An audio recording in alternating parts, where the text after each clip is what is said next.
We're doing live. Oh yeah. Hi there, this is Terence McGuana here. Hope you're all having a lovely evening or morning, wherever you are on planet Earth. And here on the channel, I have my fellow YouTuber. I am the Ice Lord. Hello I don't there. know how you doing, and don't know how to do that Optimus Prime voice that you always do, but it's awesome. Thanks. I Little am bit the of. Ice Lord. So we're just gonna shoot the breeze tonight. We're just gonna chill out and talk about horror films and movies in general, life, what have you, right? And just sort of break the ice, Lord, so to speak, right? So Yeah. Wesley, let's kick things off, right? All right. Um, just got I come up with these sort of random questions earlier on. Uh, well, in fact, this is 2022, right? It's actually the 50th anniversary of Last House on the Left. Now, I know that Uh, you must have seen that film, yeah. I've seen it. I've seen it a few times. Yeah. I You- own the Arrow release now since my All last right. update. Yeah. Not bad. It's a weird movie. Kind of gritty. I like David I'll Hess. say, Yeah. He's yeah, something else. he was some character. And what I was going to say is would you like to maybe enlighten me on your first experience of that film, or and You You know, if you, I had heard about it over the years, just through channels and whatnot, hearsay, and I discovered it on Horrible Reviews channel. He did his little most disturbing movies, and I think it was the yep. first episode. And I was like, I got to find this movie because I had never seen it before, and I think I found it on YouTube of all things. This is back Wow. when there were a Yeah. lot of extreme movies on YouTube still streaming, or not streaming, but rather still playing, still going. So I found it on there in pieces. It was in, like, part one, part two, part three, and Right. then I got it on Netflix and watched the entire thing and was just blown away. It was pretty extreme for its time. I'm kind of amazed that they got away with making that movie. Yeah. I think even 50 years, it still has the power to be absolutely shocking. Yeah. In my experience, I mean, we're age mates. We were both born in 1979, right? I've Oh established that. yeah. And I grew up in the 1980s, and Wes Craven was like, he was like Elvis Presley to me, right? Yeah. So, right, and I'd never heard of Last House on the Left until I was in a bookstore in the mid '90s, and there was this book called The Making of Last House on the Left, and it was, Huh. and I was like, what is this film? And I was just sort of flipping through the pages. I was like, this is banned, and it was banned in this country. It was never even Oh. allowed to be shown in the cinema, apparently, when it was released in the cinema. It was only released early in the 80s on video, and then the video nasties scare came about. Thank Oh you, Afro yeah. Mex. Yeah, And that born in was seven. that was one of the original on the list, wasn't it? Oh, absolutely, Oh absolutely. It yeah. was. I think it went for something when I used to collect them. It went for something like £100, so that'd be about Ooh, $125 if you got it. jeez. The original copy. But yeah, so I saw this book and I'd never heard of this movie, and I was reading through it, and it was just, and that was it. And I Yeah. had this in the '90s. I had this whole obsession with the band, nasty, disturbing movies, and that was one of the ones that I wanted to see. And Yeah. um, eventually in the early 2000s, it finally got released on DVD in this country with some cuts. In fact, it was cut. I think it's now Really. uncut, but it was cut back then. About, I don't know how many minutes, but a few minutes were cut from it. The whole Huh. sequence, I think, when he cuts his name into our into her That would neck, make sense. that was taken out. The version that I saw, but it absolutely horrified me, and I had nightmares about it. It Oh really yeah. did. Yeah, it is horrific, and I think for me, horror films are more disturbing and more shocking when involves people inflicting Right. horror upon people. When it's Yeah. zombies, vampires, witches, ghosts, and goblins, that doesn't really phase me. But when it's Yeah, people, yeah, because that's something exactly. the cruelty that happens in that film, you can believe it. You can believe Yeah, it's. I mean, it's factually true. You read news articles all the time of abductions and torture, and it is. It does. It felt very realistic, and I think that what you were saying yes, about it being really gritty, that yeah. that Oh style of yeah. filmmaking kind of added to it.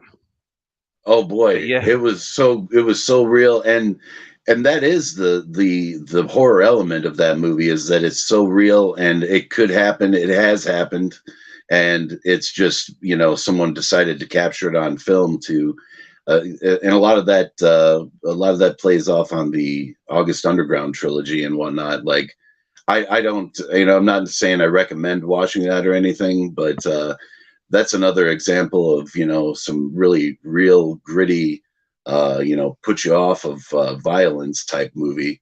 you know right. you never really want anything to do with it after that, and Well, it is interesting. I've done some research over the years about Last House on the Left, and Wes Craven. He lived a very sheltered life, right? really, Yeah, he was not allowed to see horror films or anything like that when he was a child due to his th- religious upbringing. that'll And do it. yeah, I think the first horror film that he ever saw was Night of the Living Dead when it got released, and he was Oh, in okay. his he was in college. Huh. Yeah, but I think the reason that the film was so brutal was because, according to him, right, was that he wanted to show something that had it reflected more of what people were seeing from the news in Vietnam, Yeah, right, at the time, because it's sure. 1972. The Vietnam War was kind of winding down, but it had already been. I mean, that was the thing about the Vietnam War. It was known as the Television War. It was the first Yeah, war where we, the public, would get to see some of the atrocities happen. It wasn't sure. the press wasn't starved of being able to show that imagery. For instance, the horrendous My Lai massacre, which Okay. the photographs in Life magazine are just they're more disturbing than any horror film that you've ever Oh seen yeah, in your life. And I yeah, think that Last House on the Left was that's according to Wes Craven. That was the reason he made that, was to show a film that showed violence for what it was. It wasn't like a John Wayne movie yeah. where it's just a matter, it's just entertainment. Hmm. But Yeah, that. on you go, sir. Oh, no, no. Yeah, I heard that as well, and I can understand. That was. Well, I never really saw war on television as much as during the Gulf War and whatnot. My mom made us watch every single night, uh, Right. and it wasn't as graphic as the Vietnam War by any Hmm. stretch, but it definitely was an all captivating experience. You couldn't Yeah, avoid it. It was there, and I it was just remember. being, yeah, it was just Yeah, being pumped into I think you. what happened was when 1982, UK was involved in the Falklands War. Do you remember that? No, Oh right? no, no, Because it's I one of the few places that Britain still rules is the Falkland Islands in South America. It was invaded by okay. the Argentinians. I mean, it should belong to them. I mean, it's right next to Argentina, right? And Oh, so the British went to the Falkland Islands to defend this island from the Argentinians. And at the time, Margaret Thatcher made sure that the press were not allowed anywhere near the island. They were, because of oh, what she saw from the Vietnam War, where the American people were put off by the absolute devastation that was going on there. sure. People, napalm getting dropped on children, and all that sort of stuff. Oh yeah, She made sure that the press couldn't get anywhere near the island. So I think when you're getting to the Gulf War, I think by that point the press are quite um, the governments, the military are make sure that any sort of atrocities are kind of kept out of the oh public yeah, view, oh and yeah, hence with the rise of WikiLeaks, right, where they were sort of yeah, pushing to give us more information than what yeah. the military would allow us to see.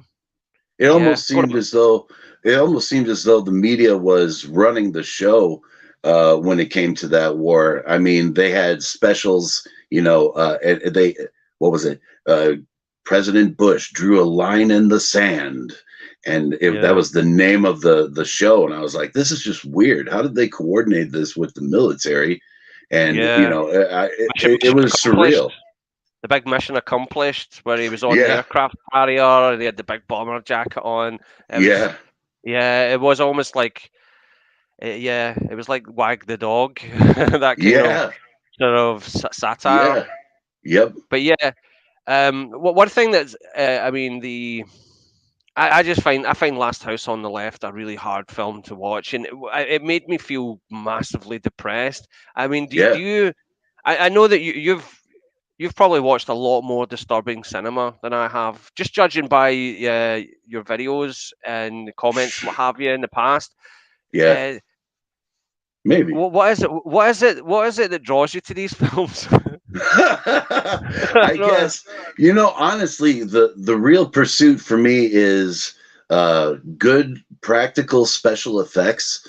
That's really what I'm looking for, you know. And there's a lot of them out there, such as like Irreversible with right. the what is it, the fire extinguisher head smashing scene.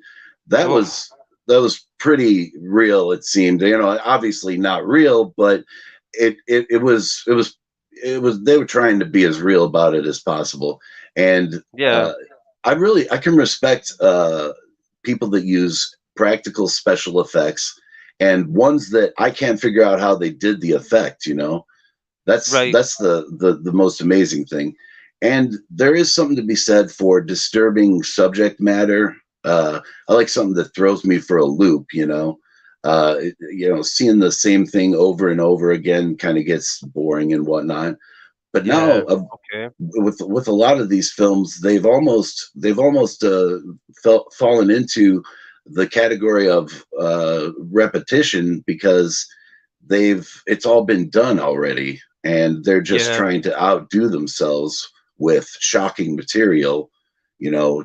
uh, for instance, a Serbian film, or Trauma, not the old Dario Argento Trauma, but Right. the South American one. I think that they may have just kind of gone overboard with what they're showing, and it's just violence for Become a the sake of parody. violence. Yeah, exactly. Yeah. Yeah. Because I haven't seen a Serbian film, but I did see King Gore's amazing video on it, which had totally exploded for him. It's an amazing video, Okay.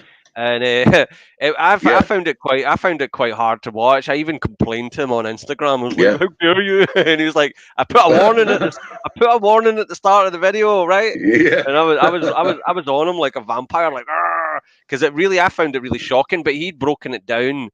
Obviously, I hadn't seen the whole film all the way through, and I've heard other people Yeah. saying that this film is just so over the top and ridiculous that Yeah. you could not take it seriously, and I can see that from the outside a little. It's not a film I would actively watch, but Right. it does. I don't like films that are shocking just for the sake of it. See, Right. I didn't like Cannibal Holocaust when I seen it, and that was severely cut in this country, right? Oh, I bet. When Oh, it was yeah. banned, and then when it came out, it was severely cut because the animal cruelty in that film cannot be shown in Oh, this yeah. country. It's deemed an obscenity here, Oh, right? sure. Oh, Right, it's a and deep. I deem it an obscenity myself. I don't like animal cruelty in the least. You know, I mean, no, and they really were no holds barred with that in that film, and it's sick. You know, I but at the same time, I could consider myself a hypocrite because I'm not a vegetarian, right? I was a vegetarian for a few years, to be honest. And you know, as the song by Tower of Power goes, I can't stand to see the slaughter, but still I eat the meat. Right? It's just it is. I'm a I'm hypocrite, guilty too. I'm guilty right? too. I'm. I I know understand. that that beef burger, you know, it's not innocent, right? No, no, And it's true. so for Oh God, the stuff that they do just to get a hamburger made is really turn your stomach, make you think twice about it. But I still eat it. Unfortunately, I'm Yeah, guilty. I know, same, Same. I do. I reach for a Big Mac when I feel a bit low. Can't help it. What's that? All right. Sorry, just. Uh, No but problem. yeah, the one thing that kind of annoyed me about Last House on the Left, I mean, is I find that about revenge in general. I always Yeah. find that the revenge in these films, it doesn't really match the cruelty that happened earlier. You Right. understand? See, like Last Sure. House on the Left, right? It is just unrelenting brutality that happens to these people, right? Yeah. Yeah. And that those scenes are just horrible for me, right? It just it just makes me shudder watching it. And then when you get to the sequence at the end where the chainsaw and the family get wise that Yeah. these people are killers, I don't know. It just feels I don't feel anything. I don't feel Yeah. like um I used to love the television series Dexter, right? Because in that show, Dexter would go after real bad people, and Right. and and and, and it had it when it was good, it had some really good, really tense moments. But I was like, "Go, Dexter, get him!" Right. Right? You Yeah. know, I'd be shouting at the TV, "Go, get them!" And Yeah. I never felt that at all with Last House on the Left. As much as I hate these characters, and I'm happy to see them go, I just Yeah. feel that those moments lack tension. I feel that Yeah. the retribution doesn't match the torture. Yeah, it doesn't. Where is the actual? I can understand that they saw the girls the locket that they had taken off of Mary, I think it was, and Yeah, that was what inspired them to just pick up chainsaws and yeah, do these dastardly deeds right back to these guys.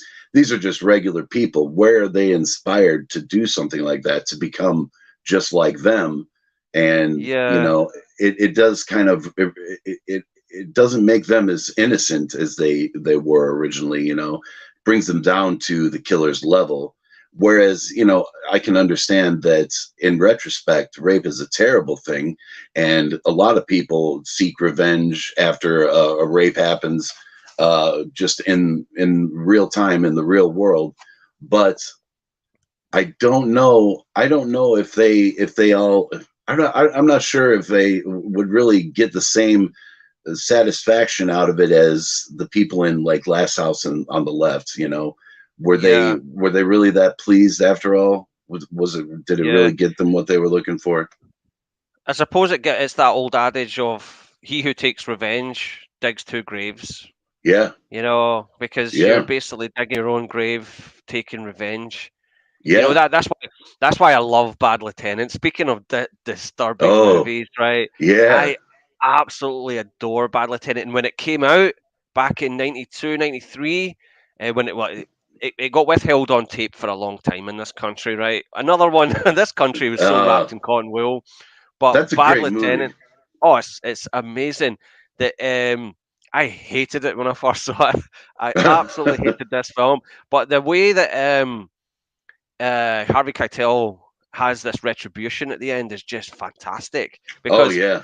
this nun that's been assaulted in the film, right, and he is determined to capture these scumbags that done it, even though he's the most reprehensible person on planet Earth, Oh right, yeah. and he's the last sort of person you would want to on your side to save the day, right? And when he Yeah. catches these guys at the end, he gives them his gambling money that he owns to the mob, Oh right? yeah. He basically And lets kills them himself. go. Yeah. Yeah, which basically just puts himself in danger in order to let them go. And Yeah.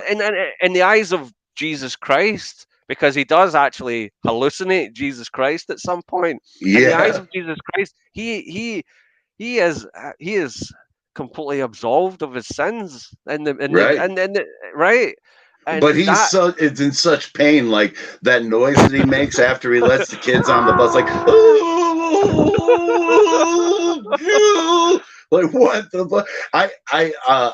I was so I didn't realize that's what was happening. I thought he was leading him out somewhere to shoot him in the back of the head. He leads him yeah, to a bus, lets him go. I was like, what? Oh, this guy, yeah, he made a turn.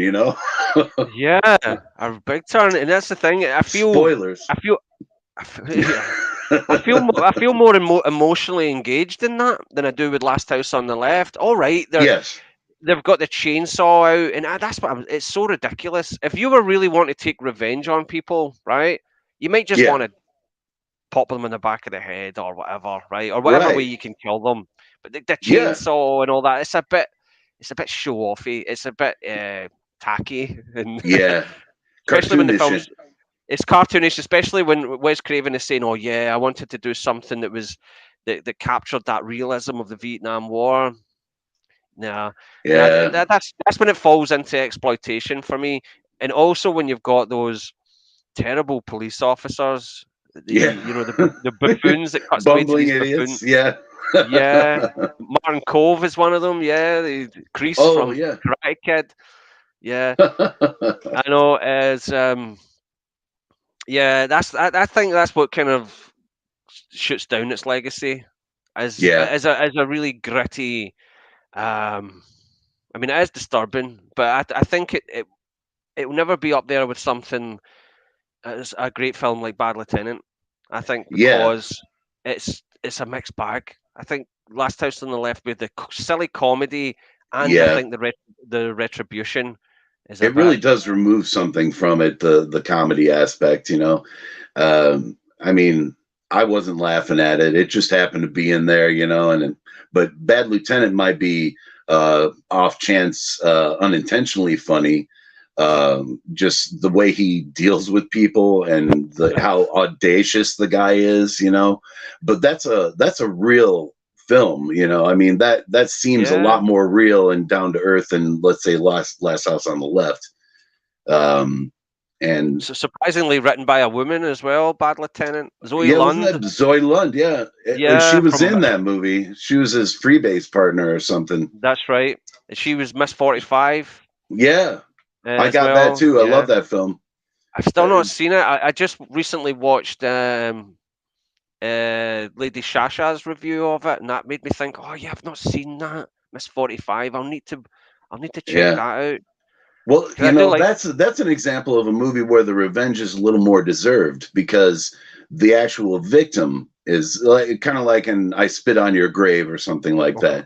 Where, you know, Yeah, Miss 45, "I spit on your grave." The actual victim is the one taking revenge, so that makes a lot more sense as to, you know, why they're taking revenge and where yeah, the anger comes from. I would no, say, absolutely. See, speaking of that one, I'd seen I, and when the Texas Chainsaw Massacre was banned, any film with the word chainsaw was banned in yeah, this country, right? It was just yeah, yeah. I mean, Hollywood Chainsaw Hookers had to be called Hollywood Hookers with a picture of a chainsaw on the box cover. It was just, I mean, right? It was embarrassing. But Yeah. um, but yeah, in the mid 90s, I managed to go to this flea market. I knew this flea market where you could get all the banned movies. And I was there every Saturday, right? And that was where I got the Texas Chainsaw Massacre, and it had Texas Chainsaw Massacre 2 on the very same tape. So Oh. I saw the first one and the second one on the same tape, and then my mother Day got and me. night. Yeah, and in just about the same week, my mother got me a copy of the Texas Chainsaw Massacre because she knew I was mad about this film. I just desperate to see it. I even had the poster way before I'd seen the movie. I just wanted to Nice. see this movie so much, and I was disappointed at first, but it was a grower, right? It's a Yeah, masterpiece in yeah, my eyes now, right? The second yeah. one, I need to revisit. But in any case, she got me a copy out of her work. My mum was a you know, she's a heavy feminist, right? She worked Okay. for a women's charity, the Women's Aid, looking after women who've survived domestic violence, getting them accommodation away from their violent partners. That was what she did for a living, right? And Okay. she brought home the Texas Chainsaw Massacre, and I was like, oh yeah, excellent, you know, thank you. And on the same tape, but there was this other film called Day of the Woman. And I was like, okay, Uh, that sounds like a chick flick, right? That sounds like a sort of one of those old weepies, you know? Has it got Lana Turner in it, maybe? Oh no, it turned out it was I Spit in Your Grave with a different yeah. title. Oh, and that was another Wow. one. That was just absolutely stomach turning. Oh yeah, right? And and, that and the one's same, rough. yeah, and same again. The retribution in that one, right? As much as these guys deserve what's coming to them, right? Yeah, And yeah, I'm all for that, right? In the movie, uh, it just feels empty. It doesn't feel like Dexter. I'm not cheering her on. I'm not like get him, you know. right. Not Yeah, really. I don't. she had a weird how do you call it? She had a weird air about her when she was getting the vengeance. She didn't seem hurt anymore. She seemed almost emotionally mute, and Yeah. it does the character disservice, I believe. Yeah, she's very cold. I mean, the sequence in the bathtub's a famous part in it, it really, where they all cross her yeah, legs. yeah, yeah, yeah, But yeah, that's another one I wouldn't sit through again. And it's weird. Before we spoke, I was looking up some of these films as well, just trying to remind myself of them. And apparently, there are some feminists who stand by "I Spit in Your Grave," and they say that sure. it is actually a feminist movie Well, because it shows that brutality unflinchingly, yeah. right? Oh, well, and there's that does make sense. I can understand that. I remember I was in a bar one time with a couple of girls, and for whatever reason, I was hitting on them, and they suggested I go home and watch "I Spit on Your Grave," and I didn't realize it at the time because I hadn't seen the movie. They were basically telling me, I don't know what they were trying to tell me. They were trying to tell me, we're not the type of gals for you or something. So Hmm. so it's a little anecdote there that doesn't really make much sense, but Yeah. they were telling me to go pound sand basically, and Oh. yeah, that's fine. I Oh. got that a lot, but it was kind of a nice way to say, we'll emasculate you or something like that. Just stay away from us. But it is a feminist movie, and some people were even saying that. I think it might have been Deep Focus Lens was saying how irreversible the rape scene in that movie is because of the fact that it's 10 minutes long and extremely graphic, and that it really depicts it in actuality. How rape would actually be, and it's somehow almost a feminist type statement. Kill me in the comments. I'm sure that a lot of other people have a different feeling about that, but Well, that's the thing. I mean, it's a part of as much as we wouldn't like it to be. It is a part of life, yeah, and art reflects life. One thing that I was wondering as well. Do you ever feel that? I mean, there's loads of aspirational films and television shows, right? yeah, Right? I mean, for example, in the 90s, I know that Starbucks coffee in the late 80s was like a small time business in Seattle, right? But by yeah, the end of the 1990s, it was everywhere. And I, yeah, I personally put that down to the TV show Friends. I think when that show came on, it was like, yeah, we don't sit about smoking and drinking anymore on TV shows, right? Like in Miami yeah, Vice, we all go uh-huh. for coffee. And I feel like Friends was like that aspirational show that influenced people to drink more coffee, right? Than ever. I Yeah, bet there's research into it that how much coffee sold from 1990 to 1999 when Friends wasn't there and when it was there. So there's yeah, no denying it that films, and television shows can influence people, whether it's good or yeah, bad. sure, And I know that there's been times in the past where there have been reports. Usually, it's just tabloid newspapers about films having a negative impact, like copycat crimes. What right. are your thoughts? What do you feel about that? Well, I'd have to say that when it comes to copycat crimes, you're going to have that no matter what. Someone's going to see something on television or in a movie and going to go out and try and copy it. Uh, there's not a whole lot that can be done about that, but most people, have it in their mind to overcome those type of urges. I don't think that it's as big of a problem as, let's say, the media thinks it might be. I think that I think people can make better decisions than we give them credit for a lot of the times.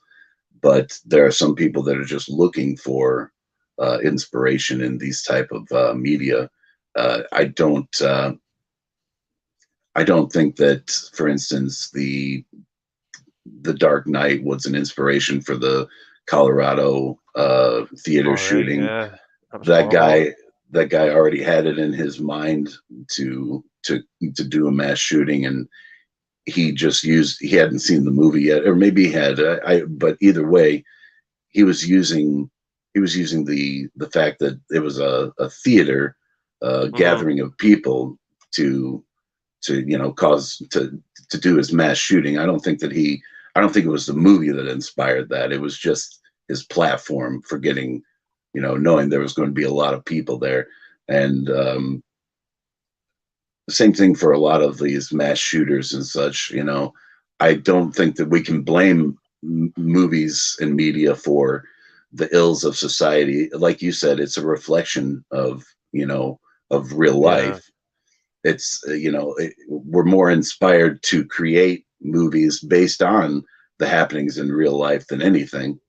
It's yeah, I can't blame media for being the progenitor of violence. I don't think that it is. I think that it's kind of born into humanity in itself. I don't I, you know uh, and how we deal with that as people is how we check against violence makes us humans in general. mm, Knowing not to act on those yeah, impulses. Um, yeah. and No, I agree. in I agree. I mean, I've watched horrific horror films since from a very young age, and Sure. felt I've never felt any urge to imitate anything like that. But I suppose that's Right. got a lot to do with the your upbringing and your Yes. mental health as well. Sure. I'm not sure, but the thing is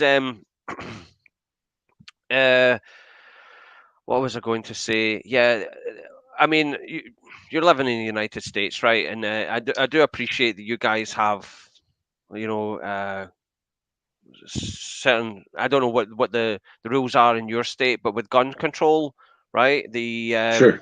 I mean, one film that's kind of annoyed me for a long time is Dirty Harry, right? Because Oh then yeah. there's that famous scene in Dirty Harry where he says this is a 44 Magnum, the most powerful handgun in the world, and it always made Yeah. me think to myself, I wonder how many idiots went out and bought that gun after Yeah. seeing that movie. And you know Yeah. yourself, from what I've been told, that if you fire that with one hand, like Clint Eastwood does frequently in those films, because he's Yeah. using blanks, it will break your arm, Yeah. right? It will actually Or break or backfire into your face. in your face, yeah. And I've seen that on YouTube many times. Yeah. Yeah. But that's the thing. I do see a lot of these films with all right, you've got this unhinged person who's decided to cause this mass shooting, and that's absolutely horrendous, right?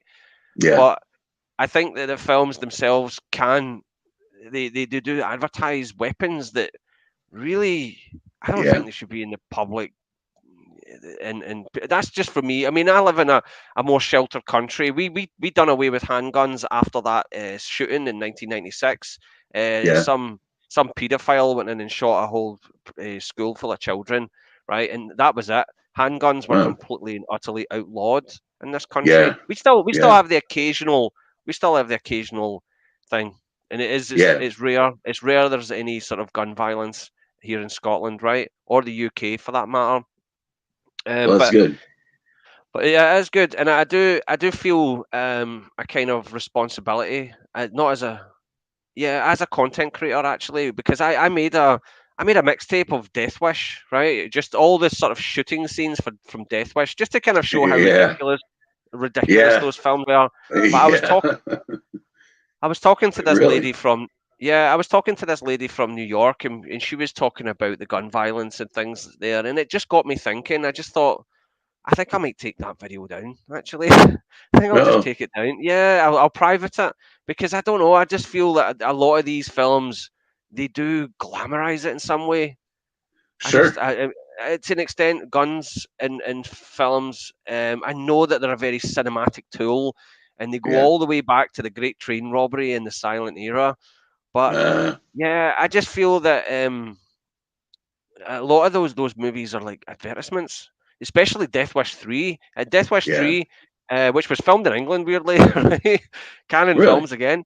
Yeah, Okay. there was that whole New York street. I mean, it looks like a sound stage. It looks like a back lot, right? It totally is. It's just like two streets.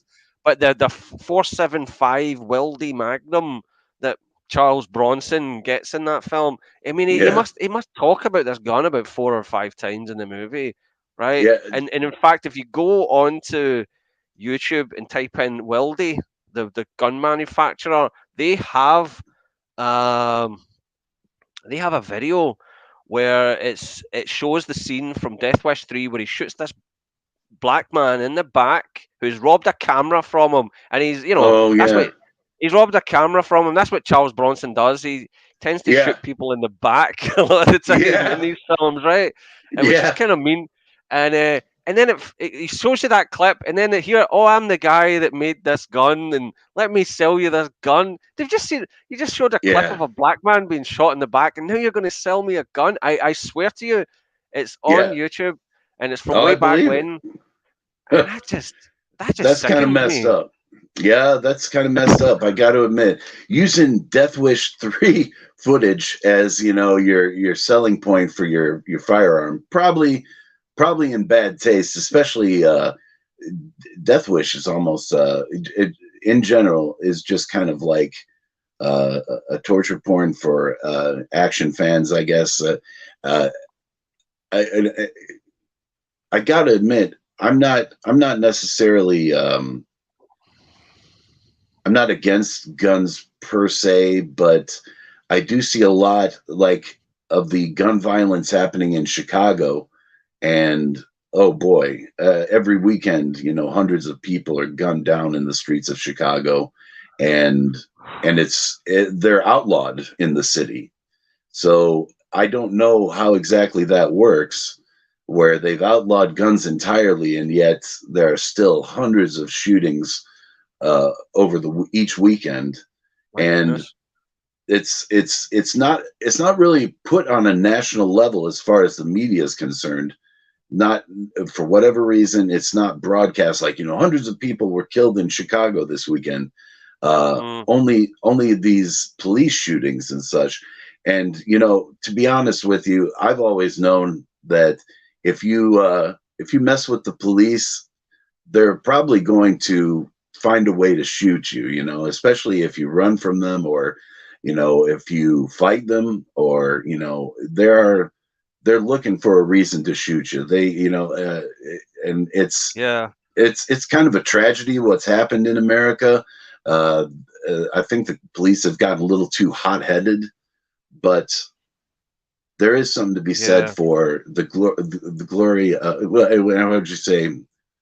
They've been Glorification. glorifying, yeah, they've been glorifying gun violence for a long time, probably since the early 90s with Boys in the Hood and Juice and all these different like uh, With the nouveau Hood gangster movies. movies. Yeah.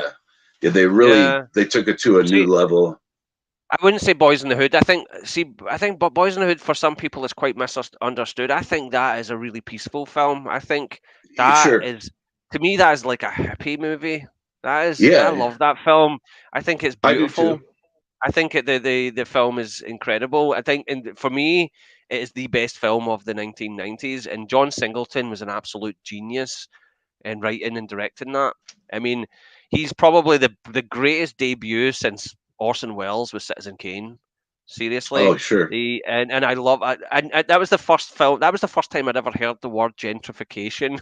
Was when Oh, Lawrence Fishburne does that speech where he's talking about, oh, you want to know why there's liquor stores next to gun stores and all that. And you know what? It actually got me thinking. I know we don't have gun stores, but we have, yeah, you'll have your liquor store and you'll have your betting shop, your gambling shop, yeah. right next to the unemployment center, right? Oh, And jeez. that's it. It's just like these places are put there on purpose, and Yeah. it's to completely downgrade the whole area. And yeah, it really got me thinking, that movie, and I love it for that.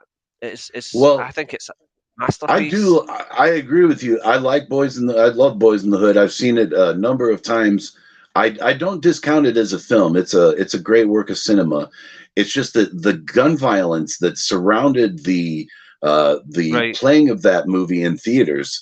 It Oh yeah, was it was big news back in the day, and I I'm not remember. even sure if the folks were going there to see the movie or just to do drive-bys or have an excuse for gang violence, but they were using Yeah. that as some sort of springboard for violence in a way, Yeah. and that never made sense to me. I didn't understand that, but the movie itself is great. Hi there. I mean, Hi, it's Michael sad. Films. Welcome.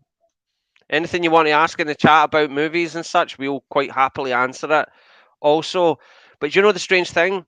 I used to work night shift with this woman, and we would watch movies together on night shift, right, in this Oh place. It was an office block, and we were basically looking after an office at night.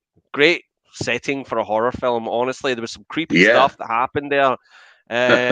Maybe one day I'll punch out a screenplay, but That's good. um, she would bring in all these old Ealing comedies and classic films and stuff. We'd watch them, Casablanca, all these old great movies. And I brought in Boys in the Hood one night, and I said, "Oh, you need to see this film. Boys in the Hood is an absolute classic." And she Yeah. was like, "I'm never watching that." She just looked at the cover with the guys on the car and Boys in the Hood. She just judged it by its cover straight away. I See, am never you watching can't that. do that. You can't. Yeah, that's well, that's one of the things that I never judge a book by its cover or a DVD by its cover either. I know what you mean. People will look at that, look at certain movies or whatever, and just say, "I'm not watching that based on the cover." Makes no sense. You can't really do that. Not, I'm not even pay the ghost. You've seen that, though, haven't you? I really I saw a review of it on YouTube, and it was they just tore it a new a-hole, and I was like, oh boy, they sent me pay the ghost. All right, I thought it was kind of funny. I haven't seen it yet, but then again, I haven't seen any of the new horror pack stuff. So, but yeah, I was kind of judging by the cover, but it is some terrible clip art on that cover, man. Wow. They You really see, don't. there's something my brother always believed, right? When you when you got like a known actor, say Burt Reynolds is on the cover of this video, right? He Yeah. always believed that you could look at the actor's eyes on the cover, Yeah. and the actor could tell you that it was a terrible film. So it's like Burt Reynolds is like, yeah, That don't makes rent sense. me. Yeah. This stinks. My brother That believed makes that. sense. Oh yeah.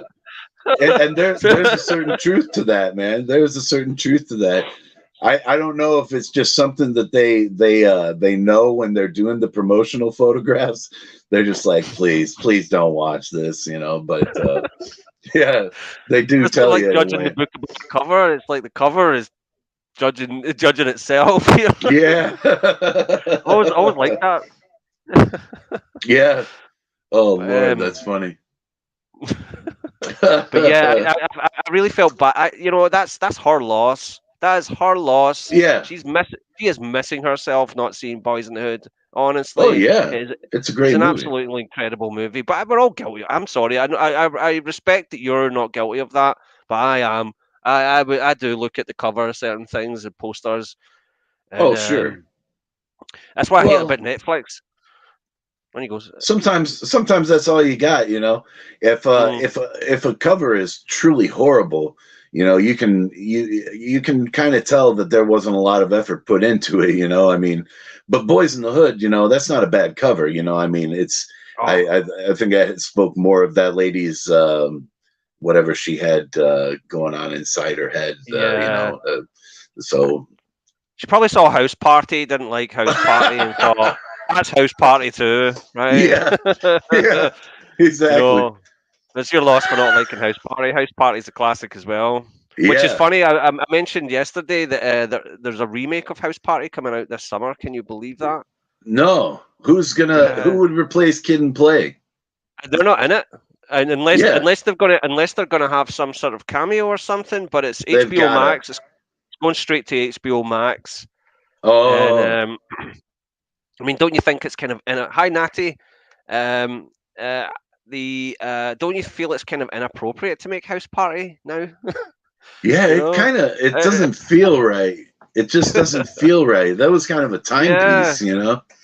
yeah. They would have to have a cameo by Kid and Play in order to make it valid. That's all I can say. And if they're going to just try to mimic the look of Kid and Play, then that's going to be a disservice. But yeah, it does seem kind of wrong. Certain things shouldn't be remade, but uh, That's one of them. I That's digress. sacrosanct to Yeah, me.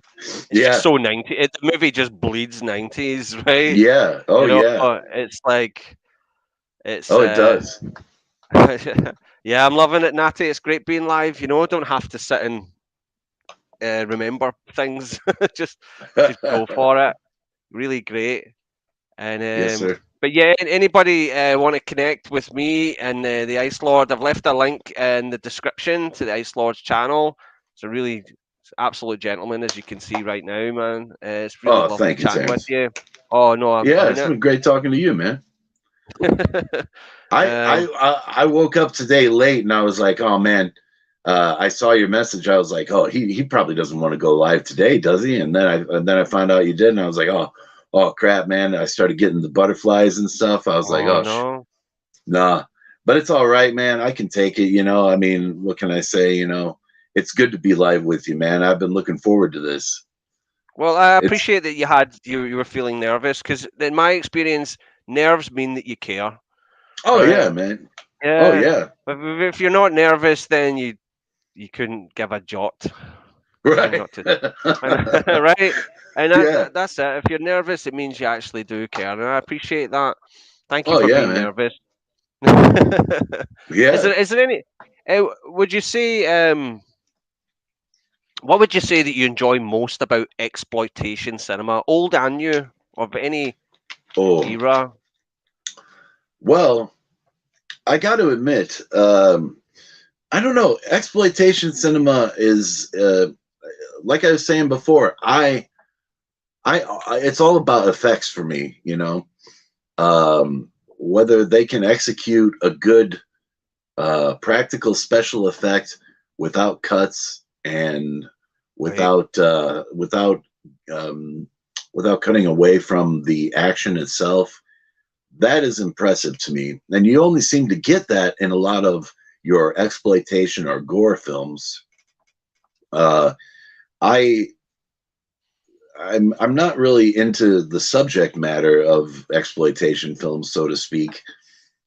It's really just a vehicle for good special effects for me.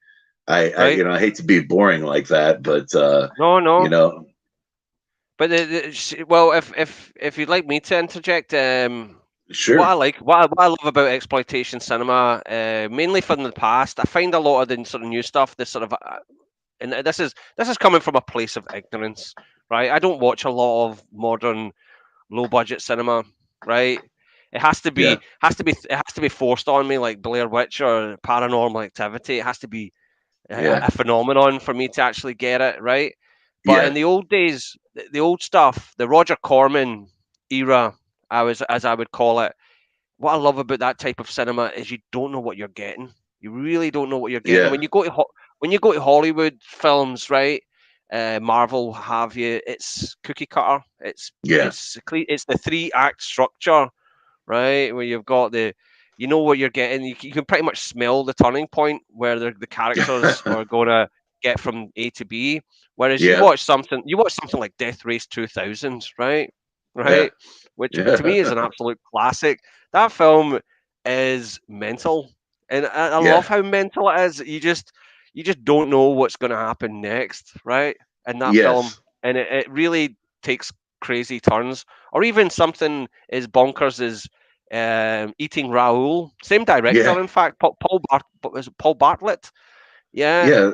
who's in Eating I Raoul. He also directed Death Race, and Wow, there's That, a world that's a between those films. Yeah, strangely, innit?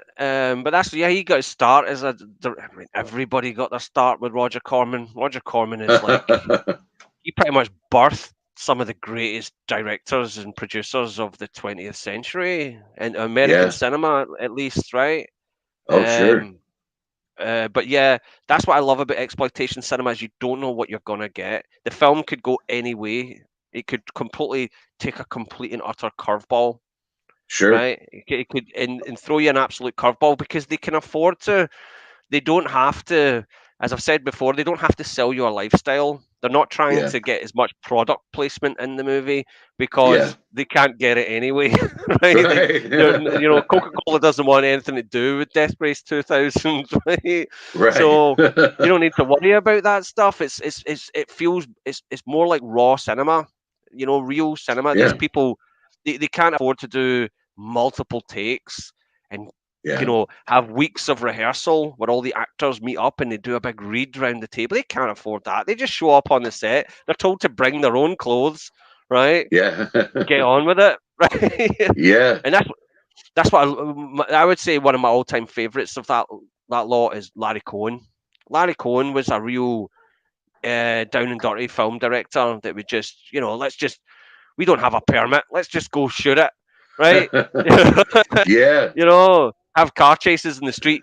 Who cares, Yeah. right? I know it's Well, kind of reckless. I liked his It's Alive series. I own the box set, but I've only seen the first one right offhand. But man, that was a weird film. Oh. Definitely creepy baby in that one. Hi, Johnny.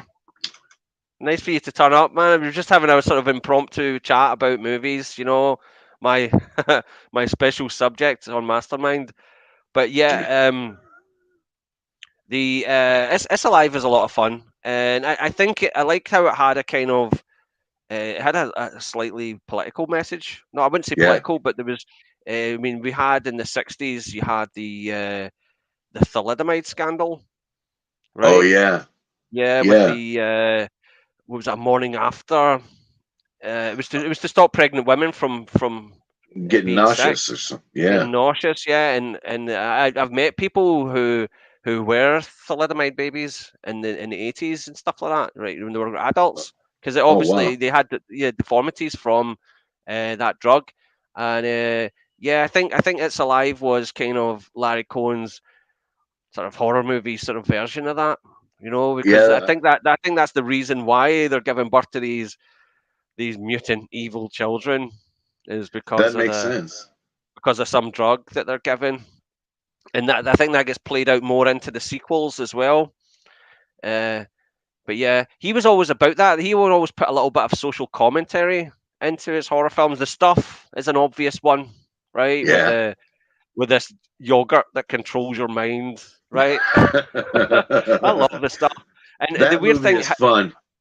yeah, his idea from that came from working on television because he was a very prolific television writer. He wrote Okay. so many television shows, right? And that's what he did. He made a lot of money doing that. And he started off his career as a film director. And Huh. he hated the fact that his television shows that were when they were being aired, right? They were basically being paid for by cigarette companies. Lucky Strike, Lucky Strike presents Really? Branded, right? Or the Invaders. So the American television is built around its advertising, right? It Oh is yeah. just advertising with shows in between. And he Yeah. hated that fact that he's writing these dramas for television that is just there to encourage people to smoke. So he Yeah. thought when he came up with the stuff, that was his way of sort of satirizing that whole advertising uh, thing as a Yeah. horror film, comedy horror film. Oh Yeah, man. Unintentionally yeah. funny in a lot of cases. I really love the effects in that movie. Have to give it to them. What they did with Garrett Morris, his his skull expansion, that Oh was yeah. insane. Yeah, I remember seeing. I don't have the cassette anymore, but I used to have the original UK release cassette, Awesome. and I remember seeing that in the video store for the very first time because on the back of the box was that picture of Garrett Morris all distorted with the stuff all pouring out. And I was just like, oh, Yeah. that looks so weird. I need to see this. And I'd Yeah. forgotten about it. It wasn't until it was on television like 10 years later that I Oh eventually wow. got to see the movie. And it was weird because Wow. when it started on television, I'd seen the opening scene where the guy finds this stuff on the ground and he's like, "Oh, tasty! What's this?" I didn't realize this was that movie. I was just watching it, going, "Oh, that's that movie that I saw in the video store that I couldn't get out for some reason, probably too young or something." But That's awesome. yeah, I totally adore that movie. And there's a really Michael Moriarty's character. He gets so many great lines in it. He's Yep. so That's was it? another sweaty palm. Or Yeah, that's another sweaty hand. you're not as dumb as you appear to be. It's like no one is as dumb as I appear to be. Absolutely, Yes. yeah, That one's and awesome. that's what Larry Cohen was brilliant at. This dialogue, his Oh characters yeah. speak like he has characters that speak like real human beings. That's a rare thing in cinema. I Yeah. know it sounds strange, but it is. It's a really rare thing, and Yeah. Oh yeah. because I find that with Quentin Tarantino. To be honest, I find Quentin Tarantino is rather overrated. I do enjoy his films, right? But I do find him rather overrated, and I find that his characters tend to not. They tend to speak like movie characters. They don't tend to Yeah. speak like ordinary folk. And I felt that Larry Cohen, he knew how people spoke to each other, and you Yeah. feel like sometimes in a Tarantino film, you feel that there's Quentin Tarantino. All right, it's Brad Pitt, and he's talking to Leonardo DiCaprio, who's also Yeah. Quentin Tarantino. Right? It's Yeah. almost just another facade of himself. Yeah. Whereas Larry Cohen, you feel like these people are worlds apart. These are different characters. That's just my opinion Oh, I on can that. see that. Yeah, there But is something about Tarantino dialogue that has grown a little bit artificial over the years. I don't know if it's the subjects that he's dealing with or what, but when Days of Reservoir Dogs and Pulp Fiction were a little bit more natural, but I think he's kind of lost that over the years. But that's just my opinion. But well, he's not what he used to be. Got to say. what I was always told that, and this is one of my biggest problems, right?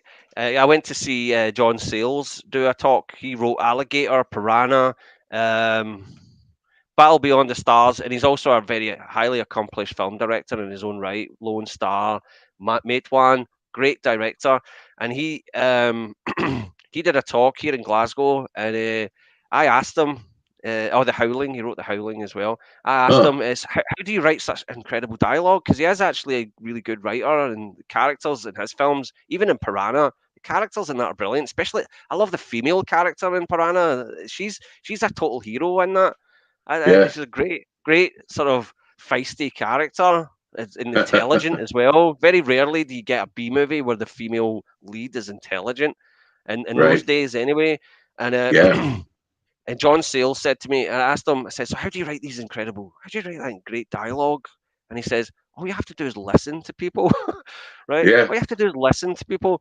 And my brother and my friend, who now lives in the Philippines, they were both sitting beside me, and they both turned to me as if like, listen, because that's just something that I've just have. I don't know. I just zone out when people speak. Sometimes I don't know if just I'm arrogant or just I've just got a low attention span. But yeah, I have that problem Maybe a sometimes. good listener. Nothing wrong But with that. that's what I intend to be. I intend to be a better listener. Because that's one thing I always fancied myself was as a screenwriter or as a filmmaker of some sort. But I always felt that when I wrote characters, they just sounded like me talking to myself. And that's what I find Yeah. when I watch a lot of Tarantino productions. Uh, Oh, I can I agree with understand his that. lawyer about Tarantino. However, I will say that I'd rather enjoyed Once Upon a Time in Hollywood. In fact, I thought it was one of his best movies in years. Yeah, I enjoyed it as well. And you know what, Johnny? I think that it grows on you a little bit more. The Once Upon a Time in Hollywood, I think it gets better with a rewatch as well. Uh, I'm a pure sucker for old '60s TV shows. See any sort of trivia about the FBI, the Batman TV show. I love all that stuff. I think America's best era for television was the 1960s. And when I watched Once Upon a Time in Hollywood, I was totally geeking out when they were sitting there talking about um, all these old shows, right? Just Oh having like yeah. Al Pacino just sitting there talking about all these old shows. I was just like, oh, great. And when they Oh had yeah. these old spaghetti westerns and stuff. Um, That that was a pretty great movie, I got to admit. I'm not sure. I'm not sure that I recognize Hollywood in the '60s as they tried to portray it, but it was definitely cool that they tried to throw it back to then. I thought that was oh, nifty. it looked spectacular. The way that they actually went for decorating Los Angeles to look like 60s Los Angeles. That looked incredible. It looked Yeah. fantastic. And also, there's some shots in it where they got John Dykstra, who famously worked on Star Wars, to do Okay. some miniature work. There's a shot in it where Brad Pitt is driving into his caravan park that he lives in behind he's behind a drive-in. The whole drive-in is all miniature cars. The whole thing is Huh. all miniature. Yeah, it was. Really? There's some really, there's some nice wee special effects tricks in Once Upon a Time in Hollywood as well. And there was something I noticed about it as well. The last time I've watched that a couple of times. I didn't like it the first time, and I've watched it again. But the big question about Brad Pitt, whether he killed his wife or not. You know, the guy killed his Right. wife, right? Yeah. Uh, Yeah. I think that there's the answer to that is in the sound effect. There's a sound effect, right? When he has the Oh. flashback to when you see him drinking beer on the boat and he's got the Yeah. harpoon gun sitting there Yeah. pointing right at her and he's just sort of lackadaisically sitting there. You Yeah. hear that when it before it cuts back to Leonardo DiCaprio from the flashback or what have you, Yeah. uh, or is it Brad Pitt? Maybe Brad Pitt. I'm not sure. You hear the ocean swell, like there's going to be a wave coming up.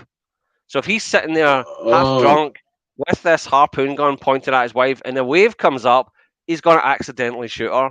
So I think that sound Uh. effect, I think the sound effect of the wave, which is coming up just as a way to cut to the next scene or go back to the present day, sorry, is the signifier that it was an accident. That's I a get really that good from that, point. right? Yeah, that's a really You good point. know, Could have been. It could have been anything. Could have been rogue wave swept her away. Could have been. yeah. Who knows? I mean, but I think that's a really good point. I never noticed that. Good Yeah, on you you, notice it. Terrence. You'll never forget it now. But also, yeah, there was obvious that sort of obvious sort of connection to the tragic death of Natalie Wood in 1983 or 82, was it?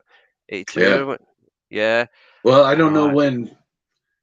Gosh, I can't remember when that took place, but gosh, ah, my memory's Yeah, taxed. I know. I've got a memory for stupid, insignificant nonsense, right? And I've Oh man. probably messed up my job multiple times today. But oh yeah, I can remember some stupid bit from a movie from 40 years ago.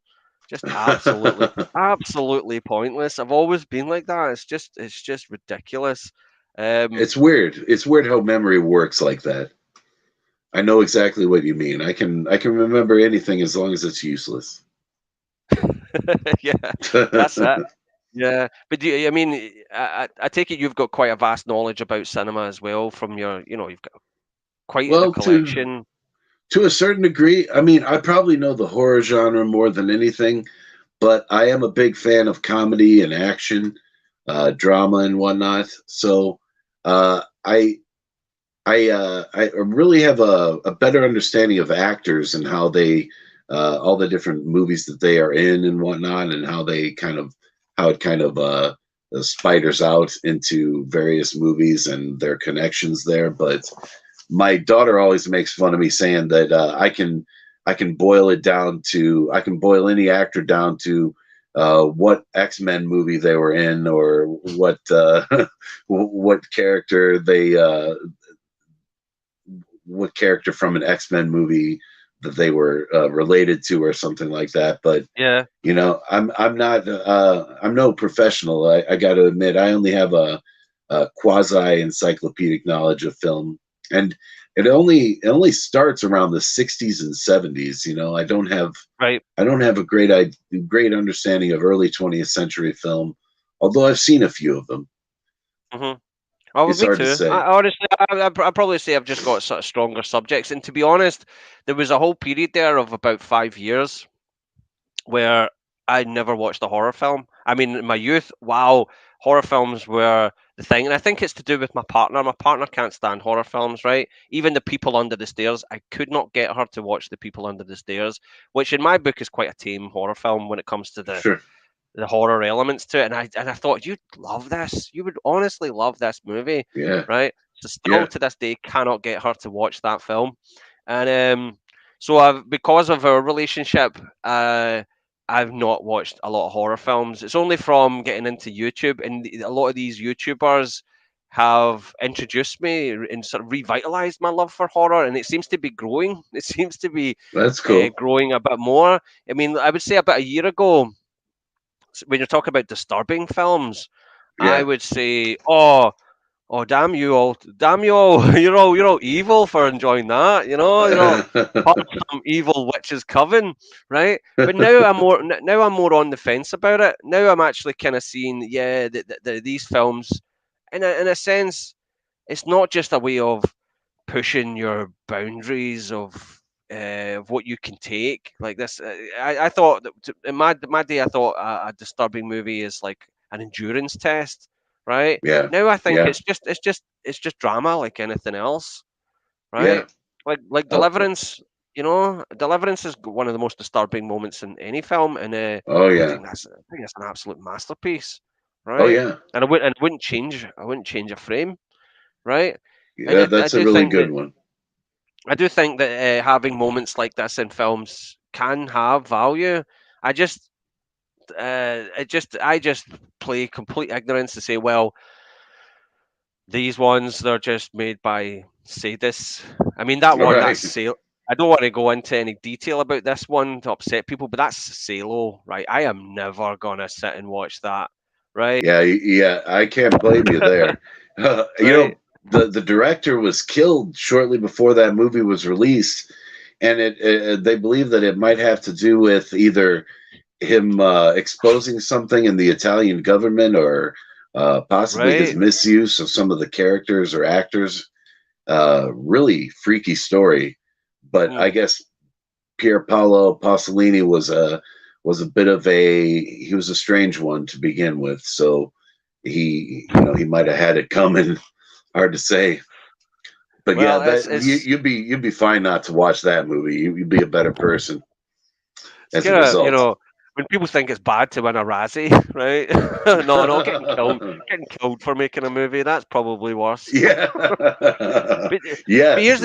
here's the strange thing. A lot of these films, right, that are like that one, that it was just. I mean, I heard about that about 20 years ago for the first time, and just reading about it, I was like, right. And I know it comes from the Marquis de Sade book, which was Yeah. found in his prison cell. I used to go with someone who read that book, and Yeah. she was in a complete depression for like a month after Oh, I reading it, bet. and she would just tell me some of the stuff that was in this book, right? And I just Oh, right, it's just I bet, horrific. man. Oh, Yeah, and yeah. right, and I know that the Marquis de Sade was in prison at the time when he wrote this book, and nobody had even found the book until I think when he was dead. It was hidden in his prison cell, and Yeah. but yeah, when I think that they made that into a movie, they made that into a movie, right? It's like it's just Yeah. weird, right? And that's the Just thing think that's really no, just think how long they were make that movie. It had been around for hundreds of years, and when cinema came out, they were like, "Oh, we've got to turn this into a movie." No, no, no. It probably took quite a while to get someone on board to do that. Uh, I haven't read the whole thing, but it is pretty horrendous. And yeah. Marquis de Sade was insane, especially toward the end of his life there. Yeah, well, he's kind of like a Halloween costume in himself now, isn't he? Though I mean, Yeah, they had when he turned up in that was that Waxwork? He yeah, was in that yeah, one. yeah, Yeah. yeah. I think Uh, so. so he's kind of a bit of a boogeyman himself now. Yeah. Uh, no, but it puzzles me that there's all these really nasty, disturbing movies that you can get on 4K Blu-ray or what have you, all these steel book Yeah, releases, right? yeah. And there's really tame family children's films that I can't get. I have to still settle for my old Betamax cassette, right? Just that makes me feel like the world's warped. Yeah. Oh, yes. It shows you where his priorities are. I mean, Mm, yeah, I've got Night of the Demon on 4K. I don't even know how that equates. And right? that's that video nasty from the early '80s where the motorcyclist gets his junk ripped off, and I've got that in 4K, I guess. So I mean, but yeah, Well, you probably stuff that's a little more tame yeah. on DVD or Blu-ray. It's Wow. sad. It is, isn't it? You know what? The first film I ever saw in the cinema, Condor Man, Disney production, Okay. 1981, summer of 1981. I went to see this movie when I was 2, and I still have memories of just seeing the big screen for the first time, and it was a spectacular film for it because it amazing cinematography, which you cannot really get to enjoy just now because you can only get a straightforward DVD copy.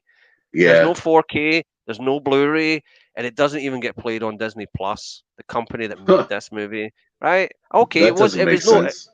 it was no blockbuster, right? It's not Mary Poppins, but I want to see this movie get a proper release, and it was 40 last year. No 40 anniversary, but yeah, oh yeah, Cannibal Holocaust. Oh, you can get 20 different cuts of that. Oh, Yeah, and that just feels that's that's a unfair shame. to me. Yeah, Yeah, it is. That isn't right. yeah, I absolutely. don't know. Sometimes they take care of the wrong movies when it comes to stuff like that. I guess they're just trying to put out what people want, but still, they ought to ask people what they want. Every once in a while, they get a better idea of what to put out. But it's the Uh, notoriety. I guess the notoriety is a selling point, isn't it? Every yeah. generation, there's a bunch of teenagers that have never seen Cannibal Holocaust before, and here it comes out, the most disturbing and horrible film you've ever seen in your life. You won't sleep for a week. And that's the advertising for it, this film is horrible. Right? It says that on the box. You're like, oh, great, right? Yeah. Oh And yeah. is Condor Man, goofy comedy, nobody cares, right? So I can see that, yeah, because when I was a teenager, that was the selling point. That was a selling point. It was like a kind of rebelliousness on my part, right? It's like Sure. I think heavy metal and horror films went hand in hand, right? Oh yeah. And it's interesting.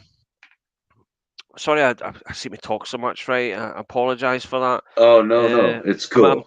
I'm totally in my element right now, right? This is paradise for me, honestly. Yeah. Dark paradise. But uh yeah, Rainbow Fright did a live stream and she was talking about how in cinema horror films are the kind of they're the they're the unloved son in cinema of all the genres. It's always um even though it's probably the most popular genre, right?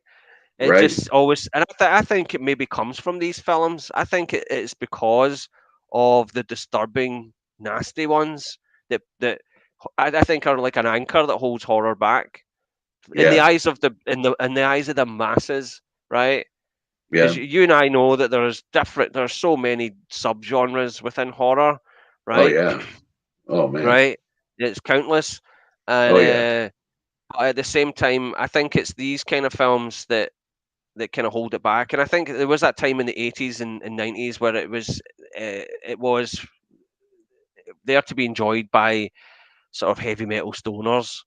Heavy Right. metal stoners. They're the only these white teenage boys that are never going to get a girlfriend. They're the stereotype that only likes horror films, that only likes Slayer and Yeah. Megadeth. eh, Yeah. and from interacting on YouTube with people, as you know, it's not like that at all. It's just really diverse. Yeah, Community, and that's brilliant, isn't it? That is it so is. brilliant. It's kind of amazing, you know. I never realized that horror was such a all-encompassing. I mean, it touches all walks of life, you know, from little kids to older folks. It's kind of amazing. Horror has Yeah, pretty much has changed everyone in some way or another, at least in one instance, if not many. yeah, It's my favorite. I that and sci-fi, big fan of that. right. But horror has so many different branches, so many different arms that it constantly reinvents itself. And I haven't seen that happen recently. I'm waiting for it to happen again. I want there to be something new, some sort of Mm, new genre. I think yeah, Stephen and Bloodworth, he was asking the other day, how do you expect extreme cinema to change? And my answer was, if it changes anymore, I'm probably going to stop watching movies because I need to cleanse my brain from all the crazy stuff I've seen on extreme yeah. cinema. It's too much. It's going to have to make a change for the better. But Well, well, I think that horror is probably cinema at its purest because it is the genre that gets a a complete emotional response from the audience. That and comedy, yeah, right? That and comedy. sure, But it's weird though. And they're both alike in that sense because what makes you laugh might not make me laugh. What scares right, you might not scare me, right? yeah, Whereas and it's one of those. It is. I think it is pure cinema. And the strange thing is some of these absolute master filmmakers. That's where they started from. That is yeah, where they came from, right? You think of many, all the great. Yeah, you think of all the greatest directors. Most of them started out making cheap, nasty horror exploitation films, right? yeah. I I mean, guess that's the only way to start. I mean, it's all entry level. You can do it on a shoestring budget with a no name cast, out in yep, the middle of the woods, or just on your in your mom's house or whatever, like John Waters or, um, gosh, I'm at a loss for words, but he's yeah, definitely. I don't know if he's necessarily a horror a definitely director, but he exploitation. definitely. And he Yeah, got his start on that in that thank same you. realm. I see But um like even like Catherine Bigelow. I know her first film was not Near Dark, but technically her first film was Near Dark because the first film that she directed was a co-directed film. I can't remember the name huh, of it. It starred William Dafoe. Um, okay, and and so her first film as full director was Near Dark, right? Which is really. incredible, right? I mean, Near I've been Dark is trying to just get my hands on Near Dark, just a oh, get copy it? of it. It's hard. It's hard It's to get it's something it's, that's in region one, but it's, it's a beautiful film. The actual cinematography in it's gorgeous. It it doesn't looks look awesome. dated. It doesn't look dated at all. I mean, there are Yeah, there are some there's some fire effects in it where the vampires are on fire that look a little bit hokey, but so what? the yeah, yeah. cinematography in it is just gorgeous, and it is Oh yeah. so unique and unlike any other horror film, a I vampire love the vampire cast. movie. Oh yeah, the cast is sensational as well. Yeah, But yeah. yeah, everyone, James Cameron, what was it? Piranha 2, The Spawning, right? Right. You know.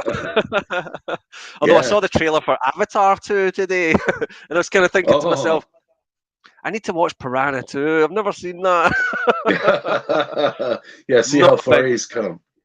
I not was not a big. wondering if that was right that I saw that too, because I saw that Avatar 2 promo come up and I was like, nah, that's got to be somebody splicing together something from the original film, just putting it out as a trailer or something. But that's real, huh? Yeah, yeah. It I had doesn't no look. idea. Just looks the No, same. No, really? I mean, I was never really a big Avatar. My girlfriend, she loves Avatar, right? Yeah.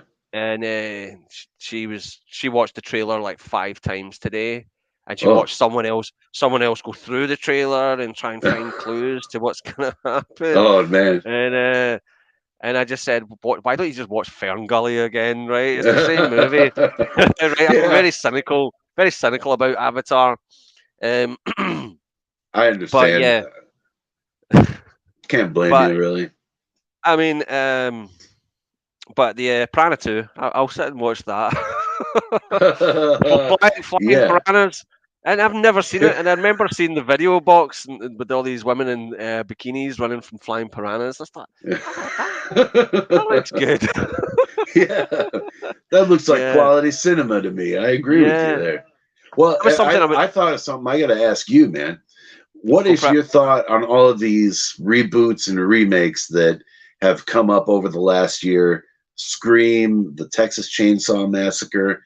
I mean, I know that if there's a audience for it, they're going to produce them, but I don't know. What specifically do you feel about the Halloween series and how they've revamped that? What do you I was think? excited. I was excited about the Halloween series when it kicked off with the 2018 one. Yeah. And in retrospect, I don't really like Halloween Kills. Because I enjoyed it on a first watch. I thought it was like a roller coaster of just kill scenes, and Yeah. it was like I was pumped after it. I was like wide awake. I think I went Yeah. for a bath after watching it, and then shot a video. I shot a video review straight after the bath, and I was like, oh, and you can see in the video that my eyes are bulging at my head. Like this movie is just, it's just it's like Michael Myers just full of caffeine, right? uh, Yeah. and I enjoyed it, but when I thought about it afterwards, I'm going, yeah, that movie's pretty empty, right? Um, Right. right? Like, I I mean, it agree definitely with you. satisfied the bloodlust, but other than that, I much preferred the previous one because I liked the way that they kind of had Laurie Strode turn into a sort of Sarah Connor survivalist Yeah. in it. I Yeah, like that was that cool. aspect, and I think if they revisit that in the new one, they might win me back because I felt that they were purposefully keeping Laurie out of it, Yeah. right? And the second one just to kind of save that for the finale. And Yeah. there was a particular moment in the 2018 Halloween that I thought was spectacular, actually, and it is where she's sitting in her car watching Michael being transported in a bus to some Okay. other hospital, some other facility, and Yeah. that's where he makes he's just about to make his escape, so to speak, right? And she's just sitting there watching him, and she just has this silent scream as he's passing. I love that. I love that she's Yeah. still got this trauma of this guy, and it really bigged up Michael Myers more, and it really bigged up the um her history with this guy. It's been 40 years, but she's not got over it, and I think that was kind of truthful towards people that have survived, uh, Yeah. violent interactions with people. And it's weird because a lot of Yeah. people are saying online now because of, and I don't jump into this actually, this whole Johnny Depp Amber Heard thing, right? Yeah. That's a Right? shame. I don't. I'm not taking anyone's side on this, right? Right. At all. But someone did make a point that if she's so It shouldn't be traumatized, in the public's eye, you know that. yeah, yeah, I know. But if she's so traumatized by this gentleman, right? If he's such a violent, abusive man, why would Right. she even agree to be in the courtroom at the same time as him? Because you can have a Good choice of point. not you if you are so traumatized by someone like Laurie Strode is with Michael Myers here, right? Right.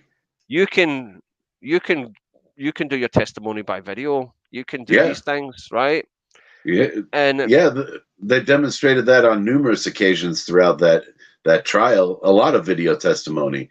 You know, yeah, you're right. If she's so traumatized by Mr. Depp, then why be in the same courtroom with him? It does beg the question.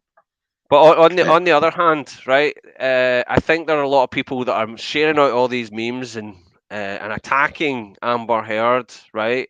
Yeah. Unfairly because Johnny Depp was a heartthrob, right? He was the sexiest man in the world at one Sure. point. He was Don Juan Yeah. DeMarco, Jack Sparrow, right? Edward Yeah. Scissorhands. We love Johnny. We love Johnny. We don't want to see him be this abusive, drugged up mess, right? Right. And Oh I yeah. think that's where all the vitriol comes from. This hatred towards Amber Heard is because they just don't want to see Johnny being the loser that he may as well be, right? Sure. And I think Sure. that sends a bad message. Sends a bad message because here's this woman, and whether she's telling the truth or not, that's for the court to decide here, right? Right. And she's been attacked, and I think it sends a bad message to women who are surviving abusive relationships that they shouldn't speak out. They won't speak out because she's got all this money. She's a rich Hollywood celebrity, and she Yeah. can't get justice. So, what chance have you got of getting justice? That's what I think. It sends this negative message out to women who are trying to escape an abusive relationship, who are trying to get justice for things that have happened to them. And Sure. yeah. I can But understand that. back to back Yeah. to back to fake horror movies, not the real ones. Yeah. That would be one hell um, of a horror movie to sit through, man. Wow. you were asking me about remakes. See, to be honest with you, remakes have happened since the beginning of cinema. You go all the way back to True. Showboat. Right? I'm getting my film snobbery out the way. You go back to Showboat in the 20s, right? You go back to King Kong. I mean, how many King Kongs have we had, right? Oh And boy. how many of them actually matter? I would only honestly say only one. The original King Kong. Yeah. I did enjoy. I grew up on Jeff Daniels, Jeff Bridges, Jessica Lange, As did I. Ape Suit. I grew up on that one, right? First of all, but in retrospect, I'd rather watch the original. And I Yeah. think that's what happens with remakes. Is regardless of what they remake, they could remake The Godfather, they could remake Jaws. It isn't going to matter. It isn't really going unless they turn around and hit out with something like The Thing or The Fly or The Yeah. Blob, where they actually Right. improve upon, which is a rare Yes. thing, and it's amazing that they managed to do that in the space of like 5 years. In the 1980s, they managed to do that in the Yeah. space of like 5 years, right?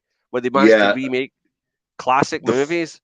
The Fly is a perfect example of a remake that outdoes the original and Yep, droves. Oh man, every way, in that every was a way. great film. Yeah, even I mean, the thing alone, the practical effects alone make that for me. Love that oh, film. never Freaky forget as the hell. first time that I saw The Thing. It absolutely shook me to my core. And I was Yeah. 12 years old. I was 12 years old. That sequence where the guy's hands getting bitten off by the chest, just Oh yeah. absolutely. And you know how they achieved that, don't you? Being a a special effects geek, you probably do, yeah. The chest. You know what? I think that I've heard a little bit about it, but it's escaping me at the moment. Well, see, in actual fact, they used an amputee Oh with yeah. Okay. see what they did is they see the doctor character who loses his hands in that sequence. Yeah. They got a cast of his face, right? And Okay. then put the fake mask cast of him screaming, going like that, and they Yeah. put it over the amputee, this person who had no hands, right? Really. And then did the effect over the hands where the blood and the all that. They used That's an amazing. amputee for that. It's Wow. incredible, absolutely incredible how they achieved it, right? Yeah, that's convincing too. I mean, now I it Yeah. makes more sense now. And this I you're mean, talking a few frames, a few seconds of screen time, right? right? Yeah, Cuts, the edits. It's just so perfect. That's one thing people don't. I mean, there's lots to enjoy about The Thing, but the editing in that film, the camera yeah. work is just beautiful. Actually, I know it's Oh yeah, mainly indoors, but some of the actual Steadicam shots in it are just fantastic. And every time I watch it, I'm more intrigued by the mystery of it. Right, even though we all know the ending or whatever, we still don't know the ultimate answer, right? Is it yeah. Child or is it The McCready, right. right? The paranoia aspect is what creates such suspense in that film. You never know who is who and or who is the thing, and at the end you still don't know. It just leaves you. You know, you're still wondering what the hell's going on, It's and terrific, that yeah. It's just so terrific. it's one of my favorite, if not my favorite, John Carpenter films. But For it really doesn't matter what they remake or what they reboot, because whatever they do, it will fall to the wayside if it's not up to the standard. I mean, the Yeah, Texas Chainsaw Massacre has yet to be matched in its power, right. right? I mean, I know that. even in its sequels, for the most part, the ones that are truly sequels. I mean, part two had its moments, with Dennis Hopper and all that. But I mean, uh, I recently revisited purchasing all the Texas Chainsaw movies because I was going to watch the new stave from just recently and do a review, and I kind of got lost in rewatching the originals because it's kind of disjointed, and uh, I would rather just have the original, and they'll never be able to outdo that movie. It has its own everything, its Yeah, own feel, its own music, its own. The cast is one thing, gosh. it's it's it's one of those films that I like to call lightning in a bottle, Oh right? yeah, As much as they've tried to emulate it, they've just never got it. yeah. Right, and there are a few other films that I can think of in different genres that fall into that category. Uh, Texas Chainsaw Massacre 2022 is a dumpster fire according to Pro Physical Media. Do you know what? I thought it had some fun moments in it. There was Okay. definitely some brilliant splatter moments in it. That whole sequence, it will go down in history as the one with the party bus where Leatherface is getting, oh, you're gonna get cancelled, and he's like, that's it, right? I mean, that's the one that's what you remember that for. We were talking about Texas Sure. Chainsaw Massacre 2, Dennis Hopper being crazy, right? or Yeah. hey, or what's the other dude? The one that scratches his head. The Oh, the Chop Top or Yeah, I love yeah, Chop Top. yeah. I actually Bill I actually Mosley. feel that, yeah, he's brilliant in that. See Yeah. I always think Texas Chainsaw Massacre 2, they're almost like Jay and Silent Bob. Those two, right? Because Yeah. does he not even just call him Bubba? He doesn't even call him Leatherface. I think he calls him. Yeah, that's a good point. Well, every Yeah, once in a while he calls him Leatherface, but gosh, it's been a while. Like I should go back and review that one, but yeah. I it's meant to more do of a it. I comedy meant to than do it for the anything. Canon. I was doing that Canon series. I wanted to do it. I got it downloaded, ready to watch and everything. But I was running out of time. I wanted to get it all Uh, wrapped up in 1 month. But yeah, I really oh need to man, watch the second one because I hated it. I absolutely hated it when I saw it because it is I understand. ridiculous, right? Right. But Yes. Oh but God. knowing that going in, I think I'm gonna. I suspect I'm gonna have a good time, knowing that Yeah. it's just bonkers, right? Yeah. And Exactly. see, that's the thing about Toby Hooper. I think he wanted to be a comedy director, and I don't Yeah. think he ever got the opportunity because every single one of his films that I've seen have elements of comedy. Even the Texas Chainsaw Right. Massacre have Hell, elements of comedy to them. Poltergeist even. Yeah, and his first I film, know. what was it? Eggshells, which is like this hippy dippy thing where they've got it's I haven't seen it's that one. it's a strange one, right? It's more of a time capsule just from that Okay. period. And it's got sort of silly comedy moments in it as well. But yeah, I think he was kind of yeah, I think he really wanted to be a comedy director. Well, I can see that. Like with Sam Raimi, he was influenced by the Three Stooges so much. When he got his start in exploitation horror. I mean, it seems like there's got to be something about comedy and horror that gel together. I don't know what it is because I'm a big comedy fan too. I love it just about as much as I love horror, but there's something that goes kind of fluid between those two genres, and that must be why the horror comedy is such a common a common theme you see among movies these days. That's all I Well, get from the horror pack. what I was going to say is, yeah, and there are moments in certain horror films that are meant to be deadly serious, and you find Yeah. yourself bursting out laughing. And there are some bits in comedy films where you're thinking, "Hey, this is this is actually quite upsetting and disturbing. One that comes to Yeah. mind in a comedy is Revenge of the Nerds. Revenge of Oh the yeah. Nerds, right? You know Oh the Darth Vader scene where he's dressed up yeah. as Darth Vader. Yeah. That's That's a good point, man. yeah. Sorry, mate. I think I'm Yeah. going to call the cops on you, right? Yeah. Yeah, Yeah. Oh, Skolnick, what have you done? Oh, yeah, Skolnick's canceled, man. yeah. I'm pretty Totally. sure that's what the guy's name was, but oh yeah, But that that was disturbing in itself. You know, yeah, you really don't realize at the time, but you know, he's raping the girl, so to speak. You know, it's insane. pretty much. Yeah, Yeah, pretty absolutely. And much. it's played for laughs. It is Revenge of the Nerds. It's a comedy classic from the 1980s, right? That's And messed up. it is completely messed up. Because the weird Yeah. thing that was a movie that escaped me for a long, long time. And when I was collecting tapes, I came across an original copy of it. So the first time I saw it was around about 2004, 2005 on its original tape, and that bit just hit me. Right? I mean, if I seen it when Yeah. I was 8 years old, watching it then, it wouldn't bother me. And I remember, Right. It li- fly right over your head, basically. You yeah, know, it it would have, yeah, doesn't register. License to Drive. You always find a lot of these 80s teenage characters were just horrible. And these are Yeah. your heroes. These are your Yeah. heroes. They're your protagonists that you're supposed to cheer on. License to Drive was another one with Corey Haim, Corey Feldman, and Sure. what's Heather Graham is passed out in the car, completely passed out, right? And there's Corey Feldman. He's just got the camera taking snaps under her top, like Oh. yeah, Oh yeah. right, oh, he's just being a lad, right? Yeah, Oh God. some of The these 80s comedies are were just a wild time.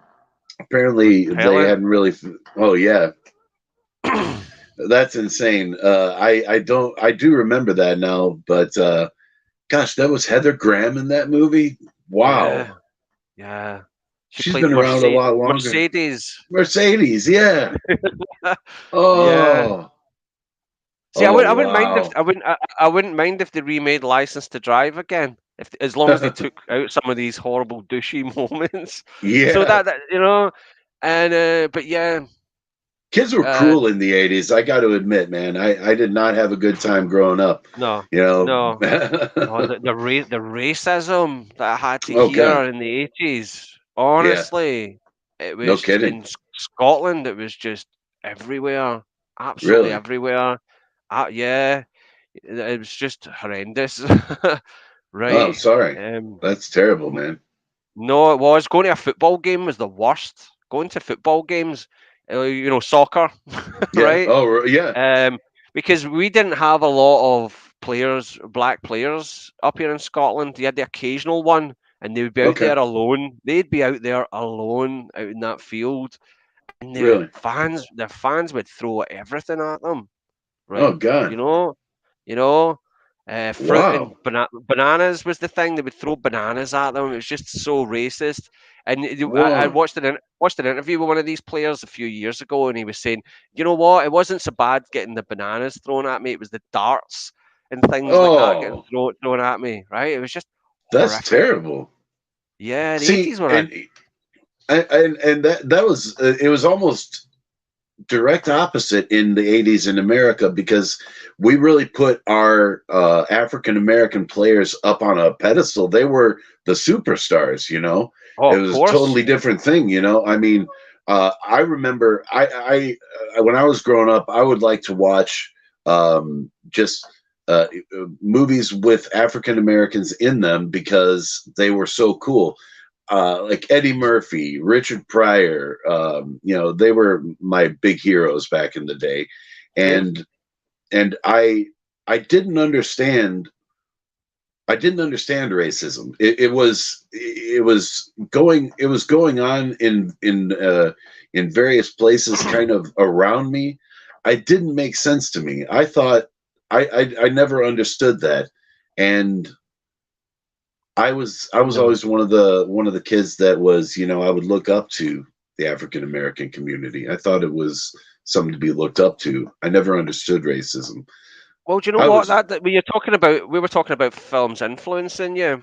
And you just Yeah, hit the nail right on the head there, right? You said that sure. you were more attractive to these films with Eddie Murphy and Richard Pryor. Same, Oh yeah, likewise. Even some of the kind of what would be considered some of the rubbish Richard Pryor movies, like sure. Moving or Critical Condition. I I loved love those Moving. movies, right? Yeah, Yeah, Moving was hilarious. I yeah. saw that at the Or theater with my dad. oh, brilliant! I'm so I jealous. loved Uh, See No Evil, Hear No Evil. That's a later work, but it's a great movie. Richard Pryor, Gene Wilder, I've got a soft spot hilarious. for Brewster's Millions. I love that film, even though it's kind Yeah, of easy. But yeah, and I think maybe cinema did play a big part in that because growing up, right, there was very few black people around in Glasgow. It's much better now. We're more diverse now, right? And I'm so grateful for that. Right, it's great. yeah.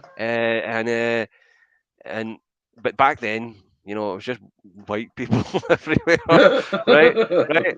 And yeah, the cinema was an escape from that you would actually see. And I think because you had such role models like Eddie Murphy, Richard Pryor, Danny Glover, Yeah, Whoopi Goldberg, right? yeah, Cicely Tyson, James Earl Jones, all these yeah. great actors that you would see in these films. That it was good to see, and they were well represented. I know that you had so many episodes of this show where you had the black pimp, the black mugger, and they were just, Right, you right. The know, but stereotypical. but you we're not stupid. You get wise to that, don't you? You kind of go, God, that must. And I Yeah. remember seeing the Hollywood Shuffle with Robert Townsend when I was younger, which Oh yeah, satirized all of that. Where it yeah, satirized where the all the black stereotypes. I love yeah. that. I love that movie. That And was a good one. yeah, and I got it as a child. As a child, I understood that film. I was like 8 years, 9 years old when I seen Hollywood Shuffle, and I totally Yeah. understood it. I totally understood what it was getting at because, you know, it's like, Well, yeah, yeah. you can only play this one part, the stick up guy, Right.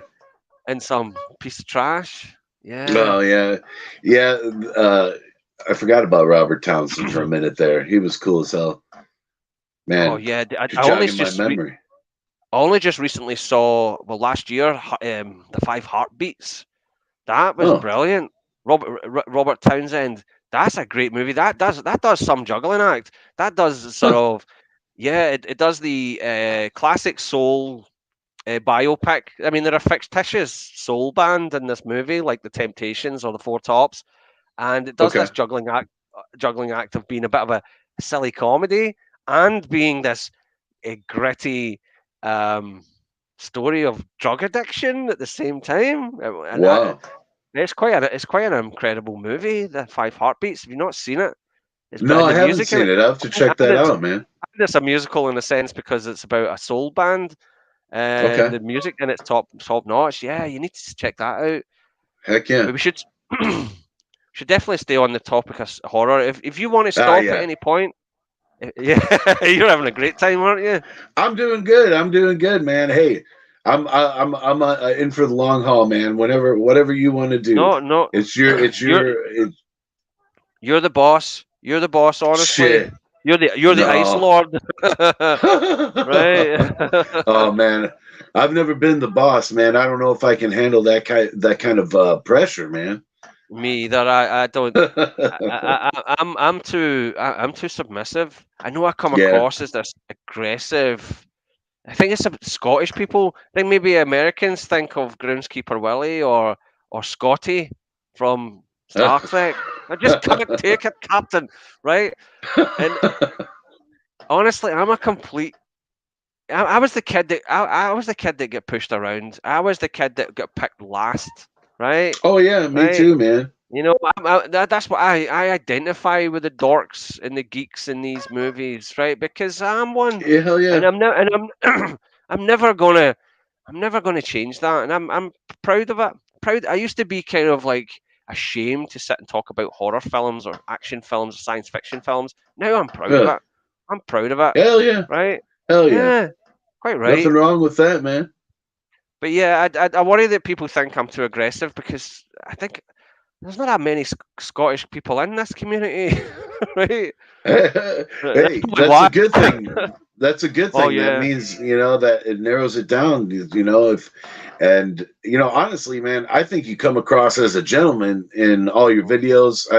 I came across you at the 31 Days of Horror, and I All love right. your intro. That's awesome, man. And I don't know if I'm going to be doing it this year or not, to be honest with you. I think that No, I ran myself ashore last year. I think I gave myself a hernia doing it. Because the Yeah. thing is I just bit off more than I could chew, and I put in some mixes as well. I love doing little horror movie mixes, and I've got some Yeah. plans. I've got some in the back of my mind this year for Halloween, but I'm not going to do 31 Days of Horror. No way. It's Yeah. like you need to be a prize fighter to do that, right? Yeah. You do though. Yeah. You need to be Apollo Creed to get through Yeah. that. it you takes it know, takes such determination, and I really couldn't do it. I mean, I finished it off, but it was not anywhere near where I wanted it to be. My reviews were not what I like to do, and likewise. yeah, it's In just truth, I chickened out. I had a list of films that I hadn't seen, right? yeah, And I remember you picked me up on the fact that I said that what was it? Inferno was boring, right? See, I remember oh these things. Yeah, oh right. wow, It's cool. man. No, right, I said that Inferno. I said that Inferno was boring. I did Evil Dead in its place. In truth, right, and I still have to watch the rest of Inferno. I watched the first 20 minutes of it, and I switched it off because I switched it off because I had something better to do, right, or It's not kind better, of but something. absurd. It is kind of an Yeah, absurd movie. I had something that had to be done, right. So Yeah. I went away. I went away to do that, and in truth, I ran out of time. So when I did a review of the Texas Chainsaw Massacre, or a review of the Evil Dead, or Dawn of the Dead, or quite a lot of them actually. Huh. I think once I got past this in People Under the Stairs, I was Yeah. just doing it from memory. I hadn't watched those films in so long. I was I just can doing it from understand. memory because I was running out of That time, and counts. I think that I had to go counts. on with it because my woman, she runs the show, right? She's got the remote control, and I'm happy for her to have it. So if I don't get the remote control, then I have to sit and watch it on a laptop, right? I hate Yeah. watching movies on a laptop, and Yeah. I know how you feel. it was just a pure struggle because I'm doing my work here. I work at home, doing customer service, complaints, and then straight in to do 31 Days of Horror. I need to go watch a bunch of movies and then straight in here, shoot 4 or 5 videos, change my shirt because I don't want anybody thinking I'm smelly, right? Right. And I decided to decorate and I got a pumpkin, and then the pumpkin's starting to rot and smell, right? Right. I just went all out, right? And Yeah. it was intense. It was so intense, and I went crazy. It was like uh, I know how it you was like feel, man. Coppola when he did Apocalypse Now, Oh right? yeah. That's Oh what it yeah. felt like. But you know what? It was a good sort of boot camp because it showed that I could at least get it done under pressure, even though Sure. I ended up in the doghouse with the missus because I drove her up the wall, and I was I just understand. completely exhausted by it. But hey, it's there. I've got it. Yeah. Done it. Even Yeah. if they shut down my YouTube channel, I still got it backed up, right? There So I you go. still have that. I did the 31 Days of Horror, got the Yeah. T-shirt, but not this year. Maybe next year. Maybe next year if the price of cocaine goes down. No, joking. I don't never touch that, right? But I'm just saying that if I get more time, because that was one thing I planned as well, was to get some time off work, right? I Yeah. was like, I'll get a week off, 2 weeks off work. I can work on this. I have more time. Couldn't get the time off work, so I was Oh like, oh no. no. And I was counting on Yeah. that. Oh, and you Ah, it need was it. You need it almost in order to finish those videos because the cycle of days is so difficult to keep up with. Once you upload a movie or a video, you realize, oh crap, now back to the drawing board. I've got to watch the next film, record it, edit it, upload it, all that yeah. stuff. And Hello, it's everyone in the chat. Give us a thumbs up. Sorry, I've totally ignored the chat because I'm just so engaged with talking about movies. oh, I'm sorry. I don't mean to stop you from talking to the chat, man. If Yeah, You're just not. You're not, and they're mainly they all seem to be kind of interacting with each other, which is good. that's Because cool. I'm having a brilliant time chatting with you, Wes. Yeah. Honestly, Oh yeah, this is uh, fun, man. uh, but um, I really wanted to complete that, and I've still got the films that I wanted to do on that list as well. But I was thinking about maybe doing this year is just asking some of the people in the horror community, yourself included as well, to recommend a horror film. Yeah. Maybe I'll get about 13, yeah, and a good lucky number, 13 Yeah. people, 13 channels to to pick a horror movie that I've not seen. So give me 5 at least, because if you're there'll be one in there that I've not seen, and I'll Sure. try it out, give it a full blown review. You That's a good know, idea. Yeah, because I've really enjoyed the horror community. They've been so welcoming and so lovely. Even if even if I can rub people up the wrong way, and sometimes been a pain in the arse, people have been really lovely, and Oh, sure. supportive. And I think that would be a nice wee thank you, is just to sort of do a tribute to all of them and review the movies that they want me to review. 13, I think I could, after 31, I could cope with 13. Yeah. Yeah, You I know, think. there's a lot of channels that seem to do that. The lucky number is 13. Spooky Astronauts didn't do 31 last year. She did the tail end of the month of 13 movies, 13 days, and I, Hmm, there's nothing wrong with that. Heck, I mean, even just doing, one a week, as long as you're putting something out during that month, what's the difference? I mean, yeah. um, I I've just kind of run out of steam when it comes to 31 videos right in a row. I don't think I can do Uh, it again. 3 years no, is no, of about all I course. can do. Well, you did it for 3 years in a trot, yeah. Yeah. Uh, Wow. and it kept getting worse year after year. I don't know what it was. I just ran out of material, I guess. But and some of the movies were getting a bit so not all that great, but See, I find that as well. That's what did it for me as well. That I reviewed two stinkers in a row, The Hand, and it kills my enthusiasm. You sure. notice that the videos that I do best, where people like or have more comments, more response from, is the ones where I'm really enthusiastic. Someone Sure. I got a comment just the other day, and this person is another horror tuber, and he was saying, "I was just getting so much from your enthusiasm about that." Yeah. Right? He was just saying, and Yeah. your enthusiasm was contagious, and I like that. I like being able to It spread makes that. sense. Yeah, yeah. Yeah, I mean, you can't really talk about a movie unless you're enthusiastic about it.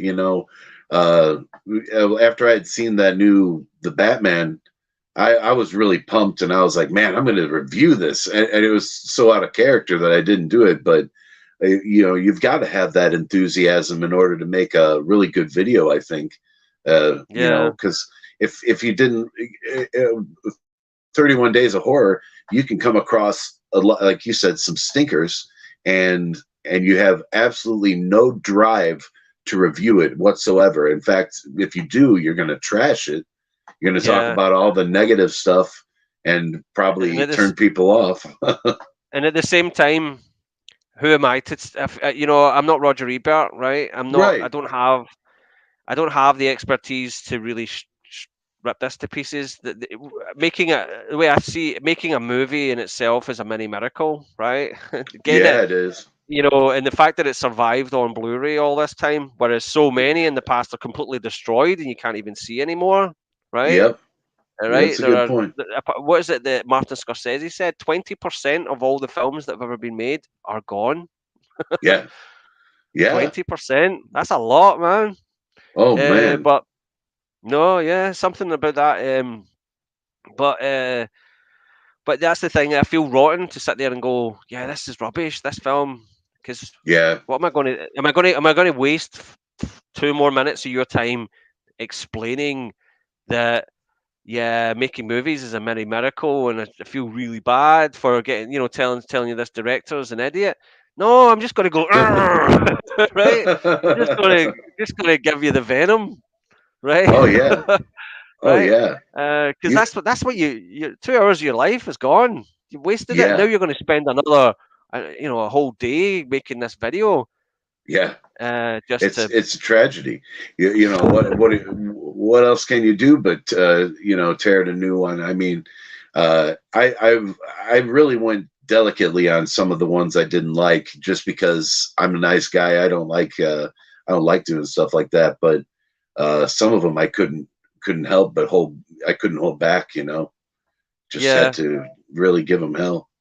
yeah, you have to just Yeah. let the venom spit Yeah. it out. Yeah. But the 31 the days is a thing, perfect place for doing that.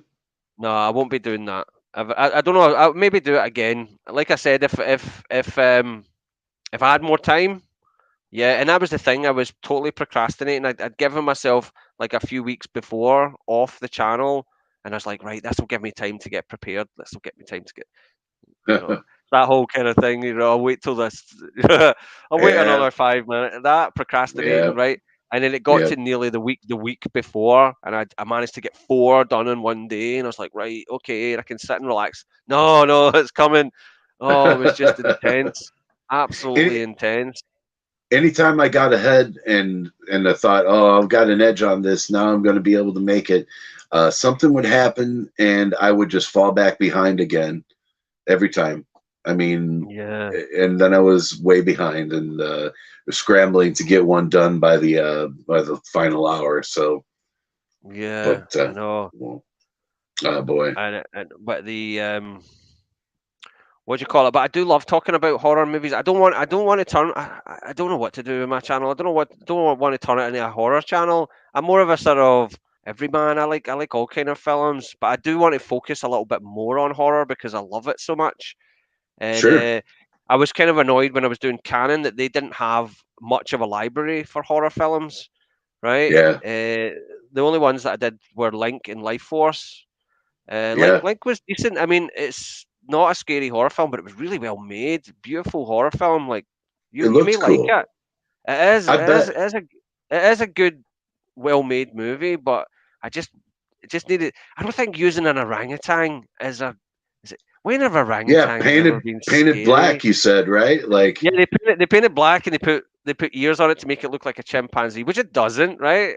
And I no. felt like an absolute imbecile after it because I was like, yeah, obviously it's an orangutan. Why did I not notice that? But there's a sequence where it's on top of this car, and it's supposed to be Okay. like it's supposed to be like beating on the top of the car, and the character's like right, but they cut away to this thing, and it just looks so chilled out. It's just going like that. It's like, how is that scary? Right? Yeah, yeah. Well, Orangutan. it's funny when stuff like that happens. It shows the true nature of animals, like that they're not really all that vicious, or it just seems like it isn't. It's bad when they're trying to put them in that light, but they're just like not having it. They're not acting it up. I think that's hilarious. Yeah. Yeah, that shot in itself, it just like you can probably pretty much see it's looking at its trainer off camera, just going, like, go like that with your hand, right? And it just Yeah, did. It looked like the most mellow, chilled out thing, right? There was no way yeah, in any way this was like an aggressive animal, but that's yeah. fine. Um, but yeah, there was not enough in cannons. The one I think it's called X-Ray from like 1982. I couldn't find that one. Oh X-Ray is yeah. like a slasher. I was trying to get a Yes. hold of that. Another one I wanted to Uh, see was America 3000, which is one of these sort of crazy Mad Max. huh. It's kind of like a Mad Max comedy rip-off Sounds nonsense. cool. Sounds Yeah, pretty cool. but yeah, there Man. was loads I was trying to find. Oh man, But yeah, Canon is a real treasure trove of some crazy ass movies. I've only seen a handful of them, but I definitely got a kick out of your series. That was awesome. oh, you need to watch Ninja 3. If you've not seen Ninja 3: The Domination, Yeah, that is just so much fun. That it's a is must one of those. see. It is a must see. It isn't. It is not of this earth. That's one of those films where just the characters are. are weird. That the film is weird, but it's so exciting, and it is an hour and a half. Honestly, you've got time to you've got a wee hour and a half slot to fit in. Yeah. You will feel energized from it. It's one of those Oh, I movies bet. you feel like all is right in the world when they make movies like this. That's Yeah. what I get from it. You Heck know, yeah. It seemed like a real gem. Just an oddball, but a lot of fun though, oh, it and really is. It man, really is. And you've been in my in one of my videos, I talked about how it was in comparison to something like Die Hard 2, the budget was something like a quarter of Die Hard 2. In fact, I looked this up later. Die Hard 2's budget was $75 million. Ninja 3: The Domination was $2 million. really, But I know that's man. 1984 and that's 1990. Not much of a Well, difference, 6 years, not much of a difference. right? Yeah, I mean, Right? it's still 2 million is just a. I mean, not very much. You know, 2 million. that's wow. That's That's what amazing Canon they could were able do, to though. make that. They could really make movies out of nothing Yeah, and make them look like something. Not all the time, right? You look at something sure. like Hercules with Lou Ferrigno. It's just awful looking, Yeah, and yeah, they were good. Sometimes they landed on their feet with their films, yeah. and that ninja one is a great example of that. Just trying to see what other questions. I made loads of questions. What would you? This is a question I ask everybody, right? What would you like to see make a major comeback in cinema that is missing now? That you think you feel? Wow, that is a good question. You know, I kind of went over that before. I was trying to think of what has been missing. Um, well, I really, gosh, you almost stumped me there. Uh, I like when music plays a big part of the the movement of a film, like when uh, when the cuts are kind of lined up with the beats of All right, the music. You get that a lot in the 80s and whatnot. right, And yeah, I don't see that a lot anymore. right. um So you mean like Gosh, the soundtracks? Because I recall that yeah, in the like sound eighties design. the soundtracks were almost as important as the movies themselves. Yeah. Right? I mean, how many Oh people's yeah. houses have you been into and they've got the Lost Boys sitting there on CD or vinyl, or Yeah, Saturday Night Fever? It was Saturday Night Fever that pretty much started that. When that yeah, movie came out, you had the soundtrack that was an absolute blockbuster in itself. Probably sold more than the movie, and yeah, ever since that, the soundtrack to the movie became really important. You had the music video, the tie-in music video, where it's yeah. like Officer and Gentleman, Top Gun, Oh yeah. everything. It was like the soundtrack was part of it. I feel I totally get you there. I totally understand that. Um, Sound design has a lot to do with just the overall the emotional impact that it has, and I don't think that they're doing enough with that in current cinema. But I would also like to see a little bit more. I don't know. They haven't been very original with the storylines lately. A lot of ripoffs and reboots, and yeah, I would like to see some new stories. Not just retreads. but Um, that brings us back to the remakes and sequels and prequels and requels and reboots. Is that Hollywood is notoriously bad for not taking risks. And what Canon did, yeah, right? If you're going to talk about Canon, all they did was take risks, right? yeah, Right? Yeah, yeah, absolutely. They were. I mean, they did do the sequels of Death Wish, Superman, and stuff like that. But when it came to their original content, they took major risks, especially with the sure. art house. When they took Oh on yeah, like auteur directors like Robert Altman, Roman Polanski, they just let those guys do whatever they wanted because to them it was like it was a badge of honor to have them work for them. So sure. if they were going to try and get Robert Altman to direct a movie for them, right? Yeah. Robert Altman go, I'm not going to go work for Canon. They make ninja films and breakdance movies. They would turn around and say, but we've got John Cassavetes. John Cassavetes is making a movie with us. So Yeah. it would almost be their, that would be their way of getting the next director on board, because we've got John Yeah. Cassavetes. Then, well, you can't be a bunch of idiots then. And once they got on board, they realised, wow, these guys are giving us free reign to do whatever we want.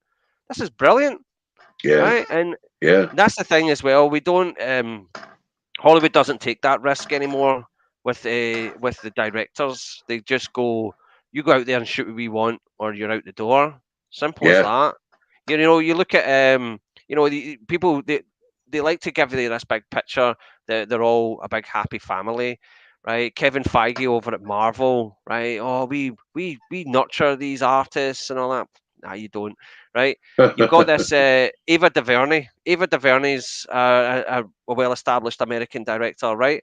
Okay. She was scheduled to direct Black Panther. She was meant to be directing Black Panther. Oh no, but she left. Oh, creative differences, the old creative differences, which we don't find out about until maybe 10 years later when they publish Yeah. a book once some Hollywood producer has died. That tells you Yeah. that these people were pulling the rug out from each. I love those books, those tell all dark Oh, kind of books, and that's yeah. what I'm saying is these directors. It's a revolving door. The directors come and go, right, and they Yeah. get replaced. They don't have that kind of loyalty.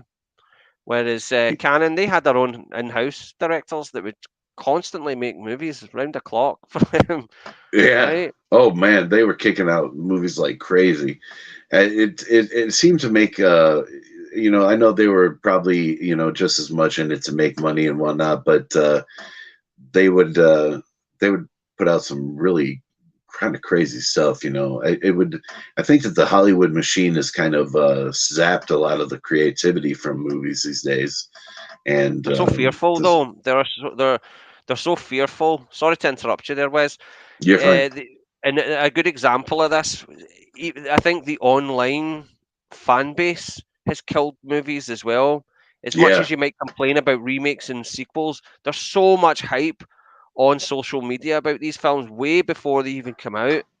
Right? It Yeah. used to be you'd go to the video store and you go, Kickboxer? What's that? I've never heard of that. Kickboxer? Bloodsport?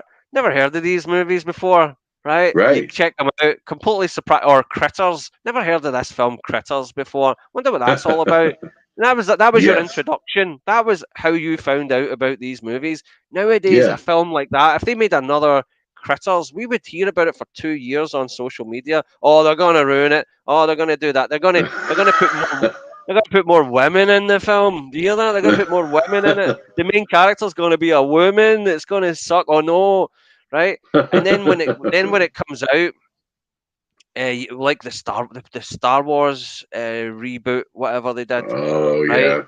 Right, Uh-huh. and that poor, I'm ashamed to have watched that because it was kind of all over the place, and I think it was all over the place because the producers bottled it. They got really fearful of the fan base. I Sure. think that's what happened there. I think that they course corrected so many times instead of Yeah. having a pure narrative of this is where we've got this plan for this story to go. They kept course correcting it because the fans weren't happy, Yep. which is And stupid. that's a great example. It's a great example of how Hollywood's process has mangled the creative end of making movies and just narrative in general. Like it doesn't seem to matter. You can tell that all three of those new movies from Star Wars uh, they were they were done a disservice in the way that they were produced, the way that they were written, all the different directors involved, and they're Yeah. they're each they're each so strange. It's not it has nothing to do with the original trilogy. I Oh mean, it yeah. does in a way, but it doesn't have the magic that the first trilogy had, and Yeah, because it's made by a it committee. There's can't have no that there's in this no day and there's no age. singular voice that's telling this story. That's the thing. And Right. also the thing that really annoyed me was they had this Vietnamese. She's an American actor, right? Vietnamese descent actor. She played the character Rose Tico in The Last Okay. Jedi. I had no problem with this character, right? She was fine, right? Sure. But then there was so much racist hatred online. She had to leave social media because of the amount of racist hatred that she got for being in this movie. Well, God forbid, right? Really? That when they did that final part, the Rise of Skywalker, she was Yeah. reduced to like one line. She was Oh reduced to one wow. line. So the studio, yeah, Kelly Tran, uh, Yeah. Kelly Marie Tran, I think it is, but Yeah. she was reduced. She was reduced to one line. So that was the studio themselves just showing that all the online trolls, all the people on social media that had a problem with this actor, that you've won. You have won. You Yeah. have dictated how this film goes. You have won. And they all had all these theories about how this character was related to Palpatine and all that. All the fanboys were coming up with all these theories online. And Wow. the studio just went, yeah, okay, you're right. You want that? There you go. You want it the way you want Oh, it? There you go. And it was almost like it was just an absolute that's a slap in the face shame. to the whole Oh thing. yeah. That's a shame. That is a But shame, yeah, man. just a blatant cash grab anyway, really. I mean, Yep. Disney should not. I mean, Disney doesn't care about films. That's the thing. It's core business is Disney World, right? The Yeah. theme parks, the theme parks are their core business. The Oh movies yeah. are there. The movies are there as an advertising vehicle for their theme parks. That's why they built a Yeah. Star Wars venue, an Avatar venue. The movies are secondary to that, I right? would agree. It's no longer an animation studio as it once was, right? I Yeah. mean, that's what No, you're. The Walt Disney Studio is an animation studio.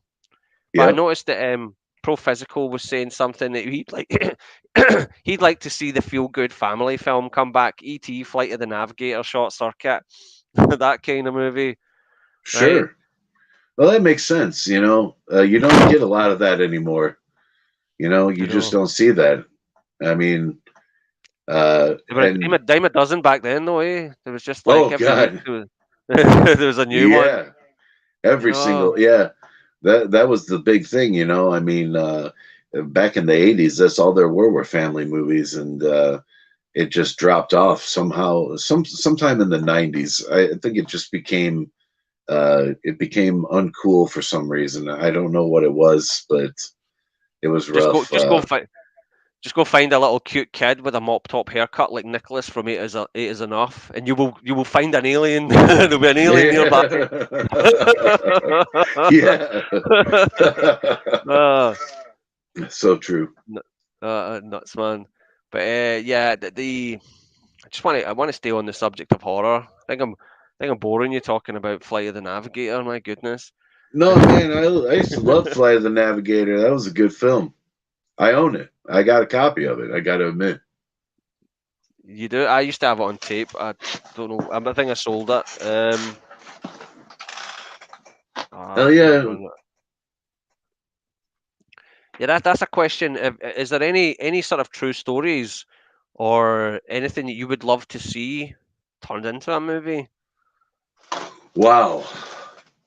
I I definitely had and I might have mentioned this before on other videos, but I like a lot of true crime, and there are a couple of instances where I thought that there were maybe some interesting stories to be told. And I mean, these are horrible people, but Richard Trenton Chase, I think there was a story to be told in his strange situation, because he was, originally kind of an all around popular guy and whatnot, and then he came down with, not came down with, but was afflicted with, um, I believe it was schizophrenia, and Okay. he certainly he believed that he would replenish himself by drinking blood,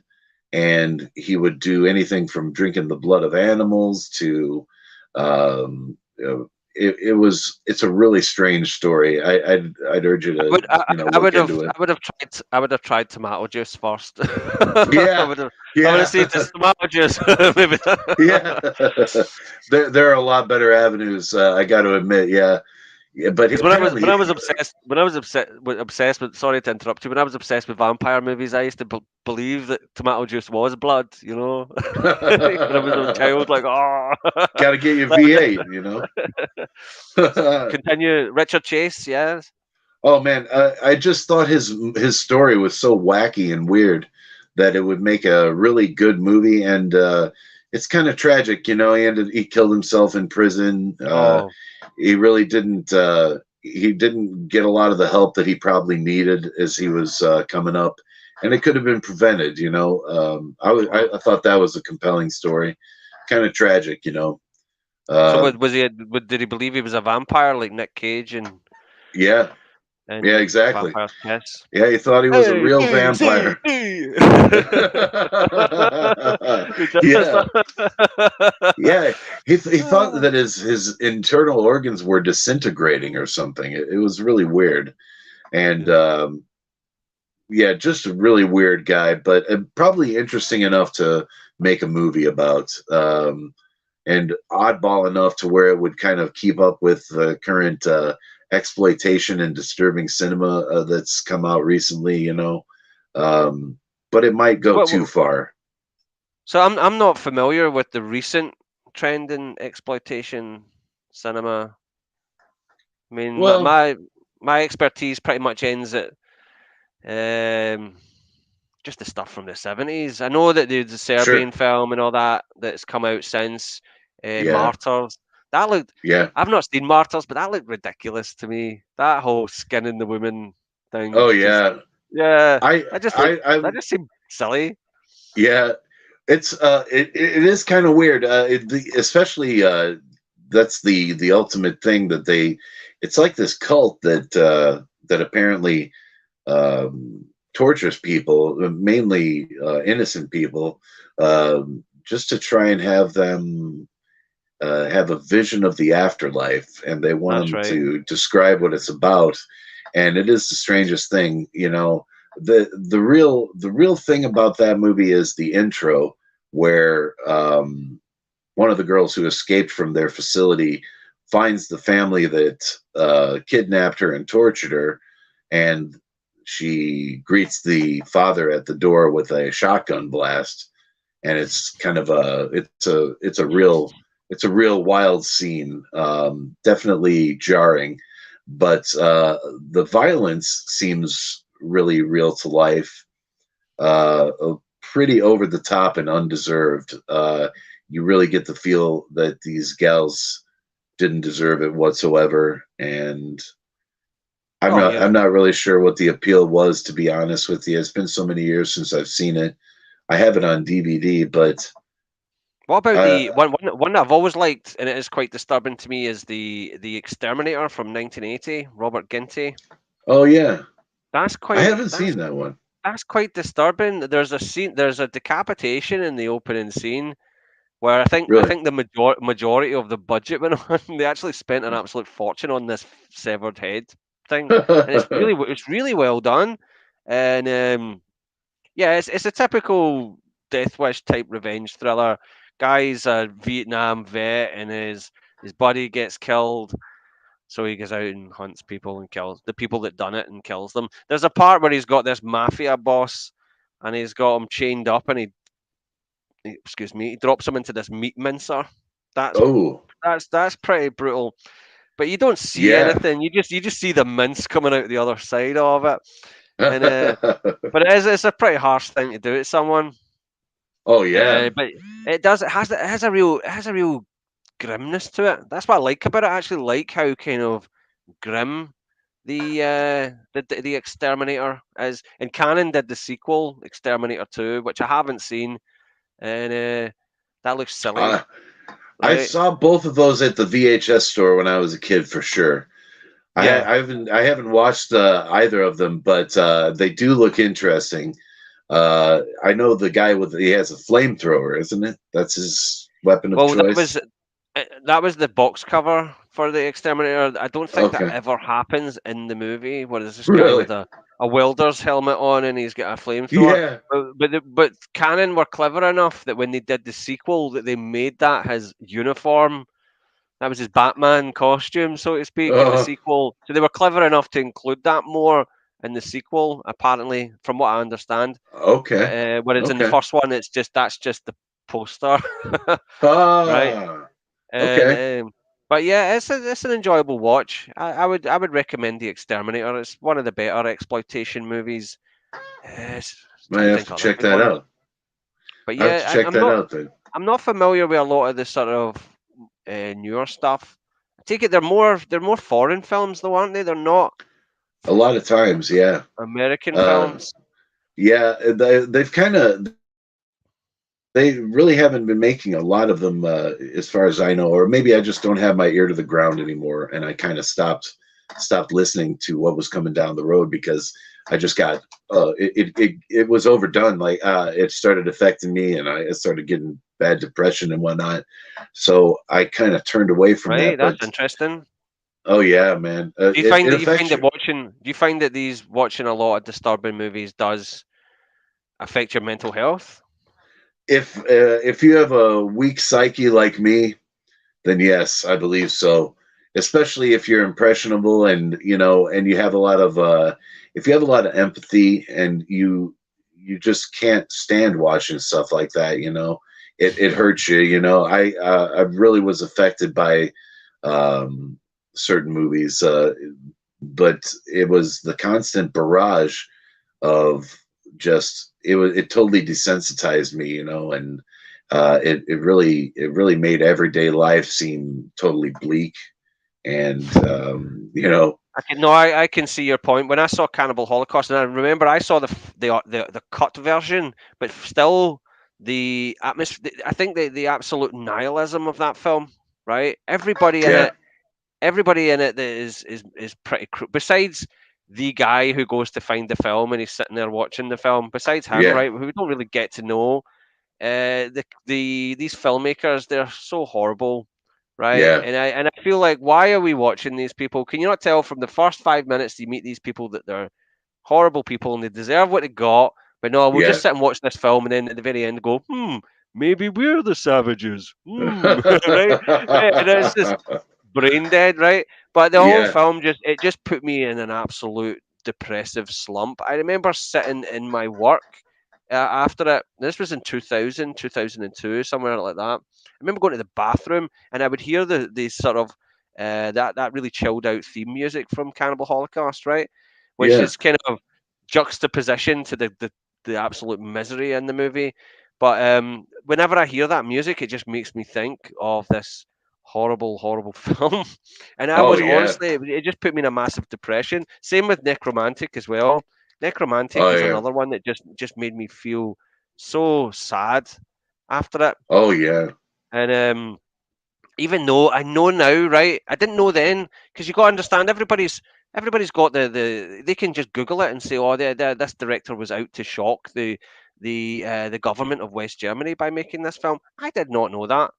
I had a yeah. mate I was a guy in the 90s. I was 18 or 17 or 18. I had a mate that said, "Oh, this movie's meant to be shocking." That was all I knew, right? That was Yeah. it. And you know what? The full film's on YouTube right now. Necromantic is on YouTube Oh right yeah, now. yeah. Yeah, That's weird. I I mean, know. and free, available to just watch, right? I Yeah, believe I I believe it's I been went on looking there for for it a couple of yesterday. years. Yeah, went looking for it yesterday just because I knew I was going to be talking to you. I thought I wasn't going to watch it, but I was just getting an idea. Oh, Faces of Death is up there as well. Faces of Oh Death. wow. Yeah, I can't imagine that the full movie Necromantic is on there with the climax at the end, like where he you can stabs check it out. himself. You can find out for yourself. I'll be Yeah, fine. I yeah. mean, I know what you mean, man. I remember that it was in pieces on YouTube back when I first heard about it, and I didn't know its entirety is on YouTube. Wow. Pieces, Yeah. the film Oh Pieces, no, no. Necromantic right? it was chopped up in pieces No, on the full YouTube. film, the full film is absolutely there because it was. I Oh clicked on it. It was wow. like an hour and it's only on for like an hour and 15 minutes or something in it. Oh wow. And Yeah. yeah, Interesting. And I did not uh, know. yeah, he get Salo it. was on YouTube for a long time. The entire Wow, thing. I don't know that's how they nuts, man. managed it. But Yeah. yeah, show some. Yeah, you can watch Necromantic, no problem. But show someone a booby. Oh, there's a booby. Ah. Oh no, I said booby, didn't I? Oh no, I've said booby. I'm a boob now. We're gonna get in trouble. Yeah, it's That's amazing it. what they'll allow and what they won't. Certain things are, apparently more offensive than others, and it doesn't make any damn sense, not at all. Well, At least on YouTube. this is something that I would say is missing from cinema, and that is there isn't a lot of sex in cinema. Yeah, I'm not saying that we should. I'm not advocating for more of it, right?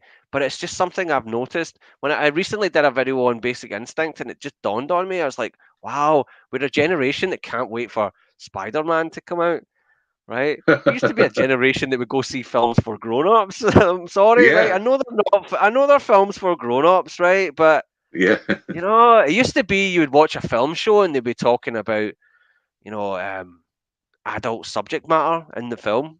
Not like, yeah. will Spider-Man survive? Like, what, really? I think Spider-Man is gonna be all right. you Yeah, know, yeah, you no know. doubt. Yeah. And, unless the only time I worried about Spider-Man was when my dog chewed him up. Right? Yeah, you kind of know the conclusion of the Spider-Man movie before you go in. He's gonna make it. He's not gonna die. He's not gonna lose. if he if he dies, he's going to come back in some Yeah, form, right? They're not going to exactly. keep that. They're not going to keep that property on a shelf for much longer, right? Oh God, But, no. Oh no. but that's the thing. It's just I'm not dumping on people for loving that, but I would like some more adult content, right? If you know what I Sure, mean. I don't mean I want to have um I don't want to have another Basic Instinct, but you know what I mean, or that whole stream of erotic thrillers. But sure. from judging by Netflix, actually, because they brought out that was it 365 days, right? Which is a kind of a 50 Shades of Grey knockoff that's Okay, on Netflix, right? And okay. it's awful, right? I mean, Really? it looks like a perfume commercial. That's it reminds me of the Emmanuel series, where the Emmanuel series looked like a kind of travelogue, except it had nudity in it, right? That's what Yeah. those movies were like, and Uh-huh. they were immensely popular as well. And this 365 days, it looks like a perfume commercial, and it's just an over, it's just a bit of soft core for people, and this is massively Yeah. popular. And then they brought out a sequel just recently. They brought out a sequel, and not only did that go straight to number one in Netflix, but the first one went right back into the top 10 in Netflix as well. So it Wow. shows you that there is a market. There are Oh people yeah. that want it. There are people that want a wee bit of eroticism on the Yeah. screen. Oh yeah. And I don't see what's the problem with that. To be honest, I think that's the market. I think that's the comeback that could be right round the corner. To be honest, Yeah. I could see because that, man. I think I think we went through a bit of a mini Victorian era there, Yeah. where we will, you know, Yeah. it's just Every that doesn't happen, you yeah. know, and that's kind of unhealthy as well. Yeah, it's true. It's true. I mean, we kind of collectively become prudes on when it comes to what we'll show in movies, and they probably need to let up just some of the censorship in general. Some of the, I mean, you're probably not going to have all out Yeah, uh, pornography, but nonetheless, they could put a little bit more risque scenes in films, at least to, but it's you got a know, lot to it's the truth is it's got a lot to do with the censorship in your country. The MPAA, yeah, they are the real troublemakers, because there's a terrific documentary you need to see. It's called "This Film Is Not Yet Rated." It's called. okay. Have you ever heard of that? I think it may be on I think I YouTube. I'm have not heard sure. of. It's really I've good, and heard of it. it's about how the kind of religious right wing are in charge of the MPAA, and they always have been, right? Really? The Okay. yeah, in about the whole birth of the NC-17 when that rating first came out in the late 80s Uh, with Henry and June, and how that is a death sentence for a film. Because they said, "Oh really? yeah, you want a wee bit of eroticism in a film? There's a rating for you, the NC-17, but no no shopping mall cinema is going to house an NC-17. They won't have it. No video store, Blockbuster will say, no, no, we don't want that. That's So, a shame. um, so a lot of films that had more of that kind of content, as so to speak, were either heavily censored or they just died at the box office because they were not R-rated. And it's interesting in Europe, UK. I mean, we have a problem with chainsaws being on the video cover, right? At one point, Yeah. right? Or the word cannibal, and that's bizarre. But see, when it came Yeah. to sex on screen, and funny, you get that phrase, "No sex, please." We're British, which doesn't make any sense because, for example, Body of Evidence with Madonna, which is a terrible film, but I think it's hilarious, right? In parts. Um, that film got heavily censored on its cinema release in the United States, but in the UK, it came out completely uncut. Completely uncut. Not that there was anything much to cut from it, right? It's not that explicit, but it was. We don't seem to have as much Europe doesn't seem to have as much problem with it, the censors, than America does. Violence, yeah, chainsaws, people getting stabbed in horrible ways. We've got a big Yeah. problem with that. But Yeah. in the United States, it's the opposite. Yeah. It is No, kind of weird. You wouldn't think it would be that way. I mean, uh, I didn't I mean know that. that the MPAA was run by like religious fanatics, Well, that's what but this documentary focuses on. I mean that it was makes sense. made about 10, 15 years ago, and so it may be a changed place now. I somehow doubt it, though. I somehow doubt it, and I feel like the focus on children's films, and I mean that's what they are, superheroes, right? I mean, Yeah. there's no two ways And about in it. A all children's film, reality, yes, yes. yeah, And right. they're definitely trying to play up to kids to make more money because that just seems to be how to do it. I don't know. Even kids films are geared more towards making the adults laugh that are going along with the kids to watch them. Yeah, So it's it's it's like uh it's like they're giving all the controls to Disney because yeah, at one point Disney were not making the best films. In the early 1980s, Disney were pretty much on their knees as a film company, and yeah, now they pretty much own everything. I mean, to think about it, they own the Alien franchise and the Predator franchise. That's wow, bizarre, right? that is You insane. know, right? I So don't know.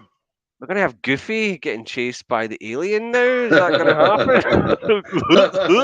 You know Hey, what? don't put it past them. Don't put it past them. I They'll find a way. know exactly. Uh and that saddens me that it's the films are becoming really soft. The mainstream cinema. So you're saying you've got these extreme films coming from Europe, Japan, Asia, whatever, right? That's a Well, different yeah, side of the spectrum. But then on the mainstream, it's just really soft. yeah, Soft. The ideas are soft. They're rebooting old movies and they're taking the guts right out of them, right? yeah. Right? They're just They really really, are. And it has no impact. It doesn't have any. It doesn't have the original intention in mind. It's a tragedy. yeah. I don't like It's that. made It's made for the wrong reasons. It's just made to profit on its name as a brand recognition. That's Yeah, it. It's like you want KFC. This isn't as good as KFC, but we've got it. We managed to wrestle the name off of it. And yeah, the what's the um yeah, it's just absolutely it's kind of depressing actually to think about yeah. when That's they true. do the. But at the same time, when they remake The Crow or when they remake Jaws, we will still have those original ones, right? Whether they're good or Yeah, bad. I'm always hopeful. If they could remake Jaws and make it better than the original, I mean, I don't see it happening. Yeah. The Crow, the Crow. On the other hand, I don't think that's sacrosanct. I don't think that film is sacrosanct. I think Right. that could be done again, and it could be. There are improvements. I think there's things in it that could be improved. Yeah. You know, you got to remember the film itself was stitched together. You know, Yeah. there was elements missing from it. Michael Berryman from House of Eyes, there was a whole part he played in that he was set to play in The Crow that was completely excised because of the accidental death of Brandon Lee. Really. Right. So yeah, there's this skull character that he was supposed to interact with. Well. There's like one shot of this character. If you watch the Shudder cursed films on it, Okay. right, that's probably the best one. That and the Twilight Zone one are the best ones that are on there. But yeah, the one on The Crow is this extensive interview with Michael Berryman talking about his part that it was supposed to be in The Crow, and they do go into great detail about how Brandon Lee was accidentally shot that day. And Yeah. but yeah, I think that film is. I love it, and it's very 90s. If they do bring it back, they'll probably start reaching for that 90s magic. They will do it Oh as a yeah. nostalgia piece as well, because he's got that kind of gothic makeup. We'll get some, we'll get some Primus on the soundtrack. We'll get, all these, these 90s bands. We'll get plenty of plaid shirts up there. You Yeah. know, we'll just go Yeah. into all the You can't remake The Crow without at least some '90s in there. That was yeah. definitely a part of the '90s. But yeah, I'd be interested to see how they do that one. I mean, Um, they've been a lot of bad sequels to it anyway. So it really, oh yeah. I don't think it's too upsetting, to be honest. But Yeah. I can see people's point, And Brandon Lee was fantastic in it. He really Yeah. was. It was I've watched the other parts that he's played as well. I thought the guy had a real screen charisma, totally separate Yeah. from his father. He Yeah. was more of a he had more he tend to have a bit more comedy element to him. I know Sure. Bruce Lee played Kato on the Green Hornet and what have you, but see watching like Showdown in Little Tokyo, I thought he's really good in that. Yeah. Brandon Lee. You know, I'm not too familiar with Brandon Lee other than The Crow, but he definitely did a great performance in that film. Whereas Bruce Lee was more physical, martial arts related. Brandon Lee seemed to have a real penchant for just being able to emote and act and get that get some just genuine feelings across in his portrayals. I thought um, I liked him. I thought he was pretty cool, but I'm a very limited understanding of Brandon Lee. I liked how I liked the way the film did a sort of balancing act with horror action. Because it does have a few sort of horror element to it. The Crow Yeah, on its gothic look, and actually love some of the kind of it's like model shots. It's so obviously fake, sort of street, like it almost looks two dimensional, and yeah, it looks purposefully done that way, not to really be. Yeah, I love that in its production design that it actually looks purposefully flat. Like, it's hard to interesting. describe. Yeah, with the production design on it, I've always Kind of liked that. like impressionistic, or what would they call it? Yeah, Surrealistic. yeah, I always loved that about The Crow. And the weird thing, the Yeah, first time I saw it was when it was out in the cinema. I wasn't old enough to get into it. I think it was 15 or something when it came out. Or no, I was old enough to get in. I don't know. Maybe I just didn't have the money. But I was a video pirate. I was a notorious video pirate, and I had a pirate copy of it, and it was even darker. The copy was so yeah. really bleak looking, Oh, and sure. and to me that was the best viewing experience of it. I don't know Oh, why. yeah, It just made it look really grungy. I yeah. loved it. I mean, I seen it a few months later in a brand new copy when it was out for rent, and it didn't have the same appeal. But I've seen it much better versions of it, and yeah, it's a great movie, and it will be hard to match. It will be. They won't. That's the thing. We shouldn't worry about the remakes because they won't. it's unlikely they're gonna actually capture it. They're actually Yeah. because that The Crow is of its time. That movie is of its time, right? Yeah. And Yeah. it's never you're never going to capture that time, no matter what. Whether they Yeah. improve the movie, if they make it better or arguably better, like The Thing from Another World, the comparison to The Thing, and we could sit and talk and debate which one's better. Who cares? We Right. could be blue in the face because at the end of the day, you're never going to prove The Thing is better than The Thing from Another World, even though it's a Right. great remake. They are kind of different and both worthy in their own way. And if you made a Crow that was as good as the original or even arguably better, then that's good. That's great. Yeah. But most likely they're gonna do it like they remade Point Break, and it's just gonna fall off the side of the earth. In Yeah. 10 years' time, people go, "Oh, do you remember they did that remake that nobody talks about?" Oh, wow! How do you know that? You got some mad crazy movie brain. I forgot all about that. Because that most of the time with remakes, that's what happens. Yeah. Most of the time, and if they're unimportant, they'll just stay unimportant, Yeah, they and we can't shouldn't really worry about undo it. the magic of the original, you know. I mean, they can't really damage anything that the first movie did. That's just Absolutely. my opinion. I mean, part of me is intrigued to see what this House Party remake is all about. So, I mean, I'm totally down to see what the heck's up with that too. I had no idea. I watched the It's trailer, and probably that's it. I watched the trailer just out of curiosity, but I don't think I'll. I don't. The thing is, you don't want to give them your money. If you keep giving them your money, then you're yeah, telling them to make more of this stuff. Because the thing is, right. Scream 5. Eh, I mean, it did what it said. Do you guys have Ronseal in your country? Ronseal, this stuff you put on wood so it doesn't when it gets wet, Oh yeah, it yeah. doesn't deteriorate the wood. I think so. Yeah. So we had this advertisement, and you put Ronseal on a wooden fence, and what was it? It wouldn't wear out. Uh, and we use that with things we say like, oh, it's like Ronseal. No, I'm going off the radar again.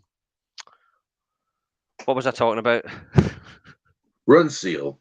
I know I've totally does what it says on the tin. Yeah, it does Oh what yeah, it says. yeah. It does what it says on the tin.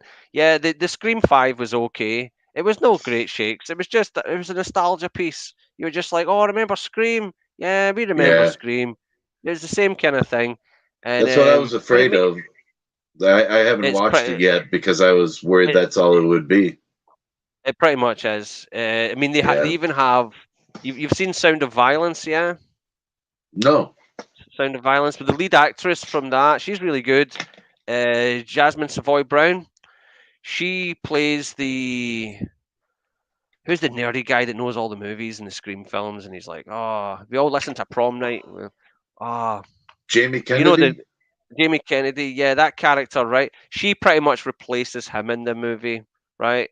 And Okay. that was kind of nice that you had for one scene where she's going, oh, and then this happens in the movie, and you shouldn't do that because you'll go down there and you'll get killed, all that. So it Yeah. just they pretty much remake the first one with you know, and that's the thing. The movie made $140 million at the box office, so Jeez. you're gonna and I think that's its domestic take in America. So you're telling them to make more. You're saying just make another one. Yeah. We want more. I I understand. And if that's all it brings to the table, it is not worth its weight. I don't know. I I can't abide a remake that is nothing but a rehash of the original, you know.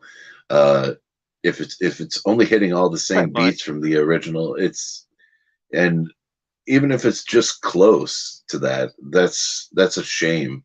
You know, It it's is got pretty to much. be its own animal. It has to be its own thing, you know, or else it's useless as a You're piece of never gonna art. watch it, right? I'm not gonna tell you who the killers are, but can I at least tell you what their modus operandi is in Of Scream 5, course. right? Yeah, please do. The killers are horror fans who are annoyed that horror movies have got so bad that they're going to commit murder so that they can make a better horror movie about their murder. Right? Wow. Yeah, so Wow. that's their MO in the movie, and I just thought that was so stupid, right? And That is but yeah, that it was is fun. amazing. I mean, if you can switch your brain off and just enjoy the stupid kills, and oh, there's those characters turn up, and hey, right? But Yeah. one thing I'll give the Scream franchise over all horror franchises, it has is continuity. It does have continuity. You think of Friday the 13th, Texas Chainsaw Massacre, Nightmare on Elm Street. Those films are all over the place when it comes Yeah. to continuity. They change actors here and there. I mean, Yeah. Patricia Arquette's character in Nightmare 3 changed for number 4, right? The Yeah. continuity is all over the place with those franchises. But Scream, for all its faults, it's had continuity from day one. And Yeah, I could I've see got that. I've got to give it that. But Yeah. yeah, yeah. So we'll be getting more Scream movies till the cows come home, and that's the Oh shame yeah. because that recent slasher film X, a lot of people were talking about that online, saying it was really good and they enjoyed it. Right? Made no money. Yeah. It made no money, so Really? that's it. Well, I mean, it maybe it'll turn a profit, right? Eventually, but in Yeah. this, it was not getting the kind of publicity. It's not getting the kind of exposure, and Yeah. um, that's one thing we both miss. We don't even know it is that we miss the horror films that used to break out. Remember where you get a new horror film that would really get people talking about it, and Yeah. it would make serious money at the box office, and horror Yeah. movies would have credibility for a few months with real critics, and then it just go back to being for all those virgin teenage boys again. Because that Yeah, there was a lot more buzz about horror movies back in the day. Even you just don't get that anymore. I mean, you hear about it online, but I'm not sure how much of that is natural or uh, yeah, artificial. just yeah, I do know that the X has got a sequel. I've not seen it yet, but it's got a sequel planned. But I believe that was already in the pipeline before the movie even came out. Oh, I X. bet. I bet.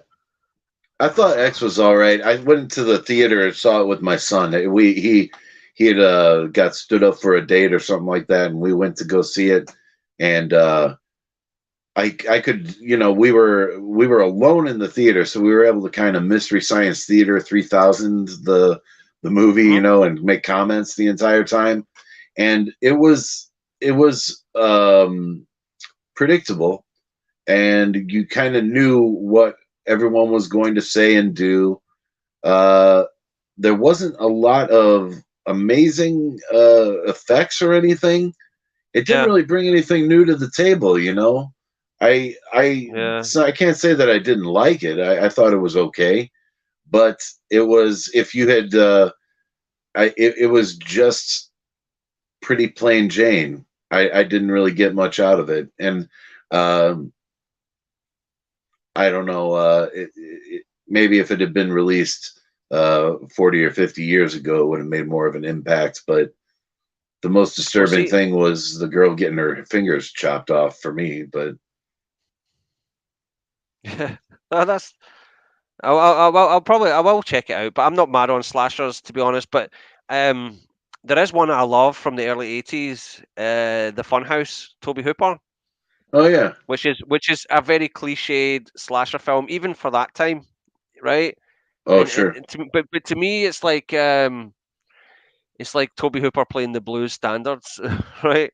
I'd rather hear Toby Hooper play the blues standards than some hack, right? yeah, And the thing is, and I'm not saying that I'm not criticizing that movie. I've not seen it, but the what I love about the Funhouse is go back to Toby Hooper being into comedy is the comedy in this film. Even though the sort of hack and slash moments are all quite contrived, he knows that you know that these are contrived and he's just having some fun with it. Have you seen it, the Funhouse? I've only seen pieces. I haven't seen the full movie, but it does. I'm in the process of picking up a copy of it for my Video Nasties collection. Right. So I Yeah, will be seeing it. it's funny that became a video nasty in the UK by accident. It was an Right. accident. Weren't they looking Yeah, for the last house on Dead End Street or something, and it was mm, also named Funhouse or yeah. something like Last that? time, which I've seen that Last House on Dead End Street. It's quite it's quite dumb. It's just this guy's making a he's like making a movie in it. He's like, I'm making this effing movie. I'm making this Oh effing yeah, movie. Yeah, he yeah, just goes around shooting at everybody. yeah, um, but yeah, yeah. That there's, that there, one did not deserve as much attention, I believe, as it got. But I mean, no, I mean, I think it's just Pro that's watching, right? But there is a scene in Funhouse that I just adore, where there's this character with a Frankenstein's mask all the way through the film, and the reason that Toby Hooper had a character with a Frankenstein's mask on is because it was made by Universal Studios, and Universal Studios oh, own the copyright to the Boris Karloff Frankenstein, right? They own oh, the copyright, okay, yeah. So interesting. yeah. So that was Toby Hooper. He was like, "Oh, I'm getting to work for Universal. Well, I need to get the Frankenstein's mask in there." So his main killer character wears the Frankenstein's mask, and he gets a prostitute. There's this scene where the Frankenstein's character calls a prostitute to come into his trailer, and he had sex with her, right? And he lasts like a couple of seconds, right? He's not much of a gore, this guy, right? And the prostitute just laughs at him. She's like, "Oh, you're just rubbish. It's you're just a terrible lazy, like bullying him." oh, oh God, that Oh, has to go well for her. you need to see that scene because the bit that comes later, you'll just laugh, right? Oh And that's yeah, what I mean. It's that Toby Hooper dark sense of humor that I think he was really good at. And yeah. I wish the guy got more money. Even in Life Force, Life Force is a good film, the canon one with the topless woman that walks around sucking the Oh life out of yeah, everybody. Right? Matilda May. Yeah, Yeah, have you seen that she one? was. Yeah, Oh yeah, I've seen that one. yeah. Definitely an oddball movie, but love Matilda May in that one. Wow. The way that it's all these old English guys like my word, it's just this woman walking about like, and Yeah. she's and the whole scene where she's actually possessed Patrick Stewart, that's hilarious. According to Yeah. Patrick Stewart, is that that was the first ever screen kiss that he ever had was with Steve Railsback in the That's movie. uncomfortable. Slightly uncomfortable.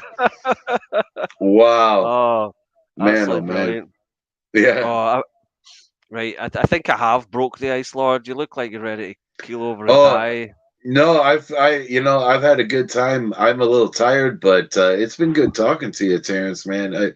You Oh, definitely, you broke me in on these live streams, man. This is all new territory to me, man. all right. I It's a just good thought time. I just figured with you doing live streams, you were an old pro at it, you know. Mhm. Well, I'm fairly new. I really haven't only got a little bit of video experience, but Oh, me. I don't Well, I know. mean, all that when I learned to do video production, it was in two machine edits, two machines, like real one machine to the next, Oh yeah. super VHS. That's what I Huh. learned how to do video back in the late 90s. I did do some digital video editing at the beginning of the 2000s using Final Cut Pro, which was Final Cut Pro in 2002. Really? I wasn't really that well versed on it. To be honest, my editing has come from being at home and just mucking around making mixtapes. Making That's fair. mixtapes. Honestly, so if you want any advice on editing, get yourself a bog standard editing software and just muck around with it. Take a bit Yeah. from a movie, put some rock and roll over it, and just muck about. Because at the end of the Yeah. day, it's all about rhythm. Editing is all about rhythm. Movies are all about Yeah. rhythm, dialogue, I right? gotta agree, And man. yeah, should Oh definitely yeah. definitely get some good editing software. Muck around with it. Honestly, it's great fun. It's actually quite therapeutic. I find that's the bit that I enjoy. See the presenting part. Oh, Yeah. I hate that. I like watching the movie, but the presenting part, I feel like I'm about to go out into a boxing match. I'd sit for like Oh an yeah. hour, like driving my missus insane. Like, oh, I don't want to do this. You want to go in and do it? You go in and do it. You know, I really don't want to do it. And then the editing part, I'm so elated because there it is. It's right there. I've got it all. I can muck about with it. Take all the Yeah. take all the ums and ahs and oohs and out as Yeah. best I can. Yeah, I I know how love that that part. goes. That is Yeah, fun for me too. I like editing. Well, it does. my OCD makes it difficult, but once you get the finished product, it's really definitely a good feeling. Brilliant. Well, you've given me 3 hours of your time, and that's not just included when we were Has it been testing the three mics hours? out and all. Yeah. Wow, Wow. So being that being was in my fun. company for, oh, that's great. Oh Anytime. yeah, Um, you're I the know, but man. you've helped boost my watch hours, so I should do the same for you. You know, the door swings both ways, right? Yeah, cool, Right. man. You need me to come over and help you with your watch hours and stuff, because that's what it's all about, right? It's Oh yeah, life is yeah, about man. life's about giving, right? I hear you. I'm a naturally generous person, right? It's You're a just good man. I know I'm Scottish, and you probably expect me to be swimming through a big gold bin like Scrooge McDuck, right? See, I No, love that. no. I do love that about this. I love all the stereotypes. I love stereotypes, not when they're in movies, right? Because that's lazy. But Sure. I love stereotypes because you can spot them, right? You can Yeah. spot these things. And when it comes to Scottish people, I think it's hilarious. You Yeah. know, when people make these assumptions on the phone, I talk to people from England all over the world, right? And they make all these assumptions about Scottish people. I love it. Why not? I can take I can, I can poke fun at myself. What's the harm? It's not. I'm not I'm self-deprecating, but I'm not self-flagellating. I'm not the dude from the Da Vinci Code sitting there smacking myself, right? Nice. Um, That's good. you I know know, what you mean. I I'm enjoy, the same way. I enjoy self-deprecating humor. And some people see it as like I'm cutting myself. I'm not. I'm just having a laugh. No, I know how you Def, feel. I'm the same way, man. I do the same thing. yeah. And Yeah. it's easier in this medium to speak, put on a funny voice or something rather than put it in text. When I put it in text, people are like, "Oh no." So we better call the ambulance for this guy. He's gonna jump off the Empire State Building. But Oh man. but yeah, what I was gonna say, I just go off the rails. Um,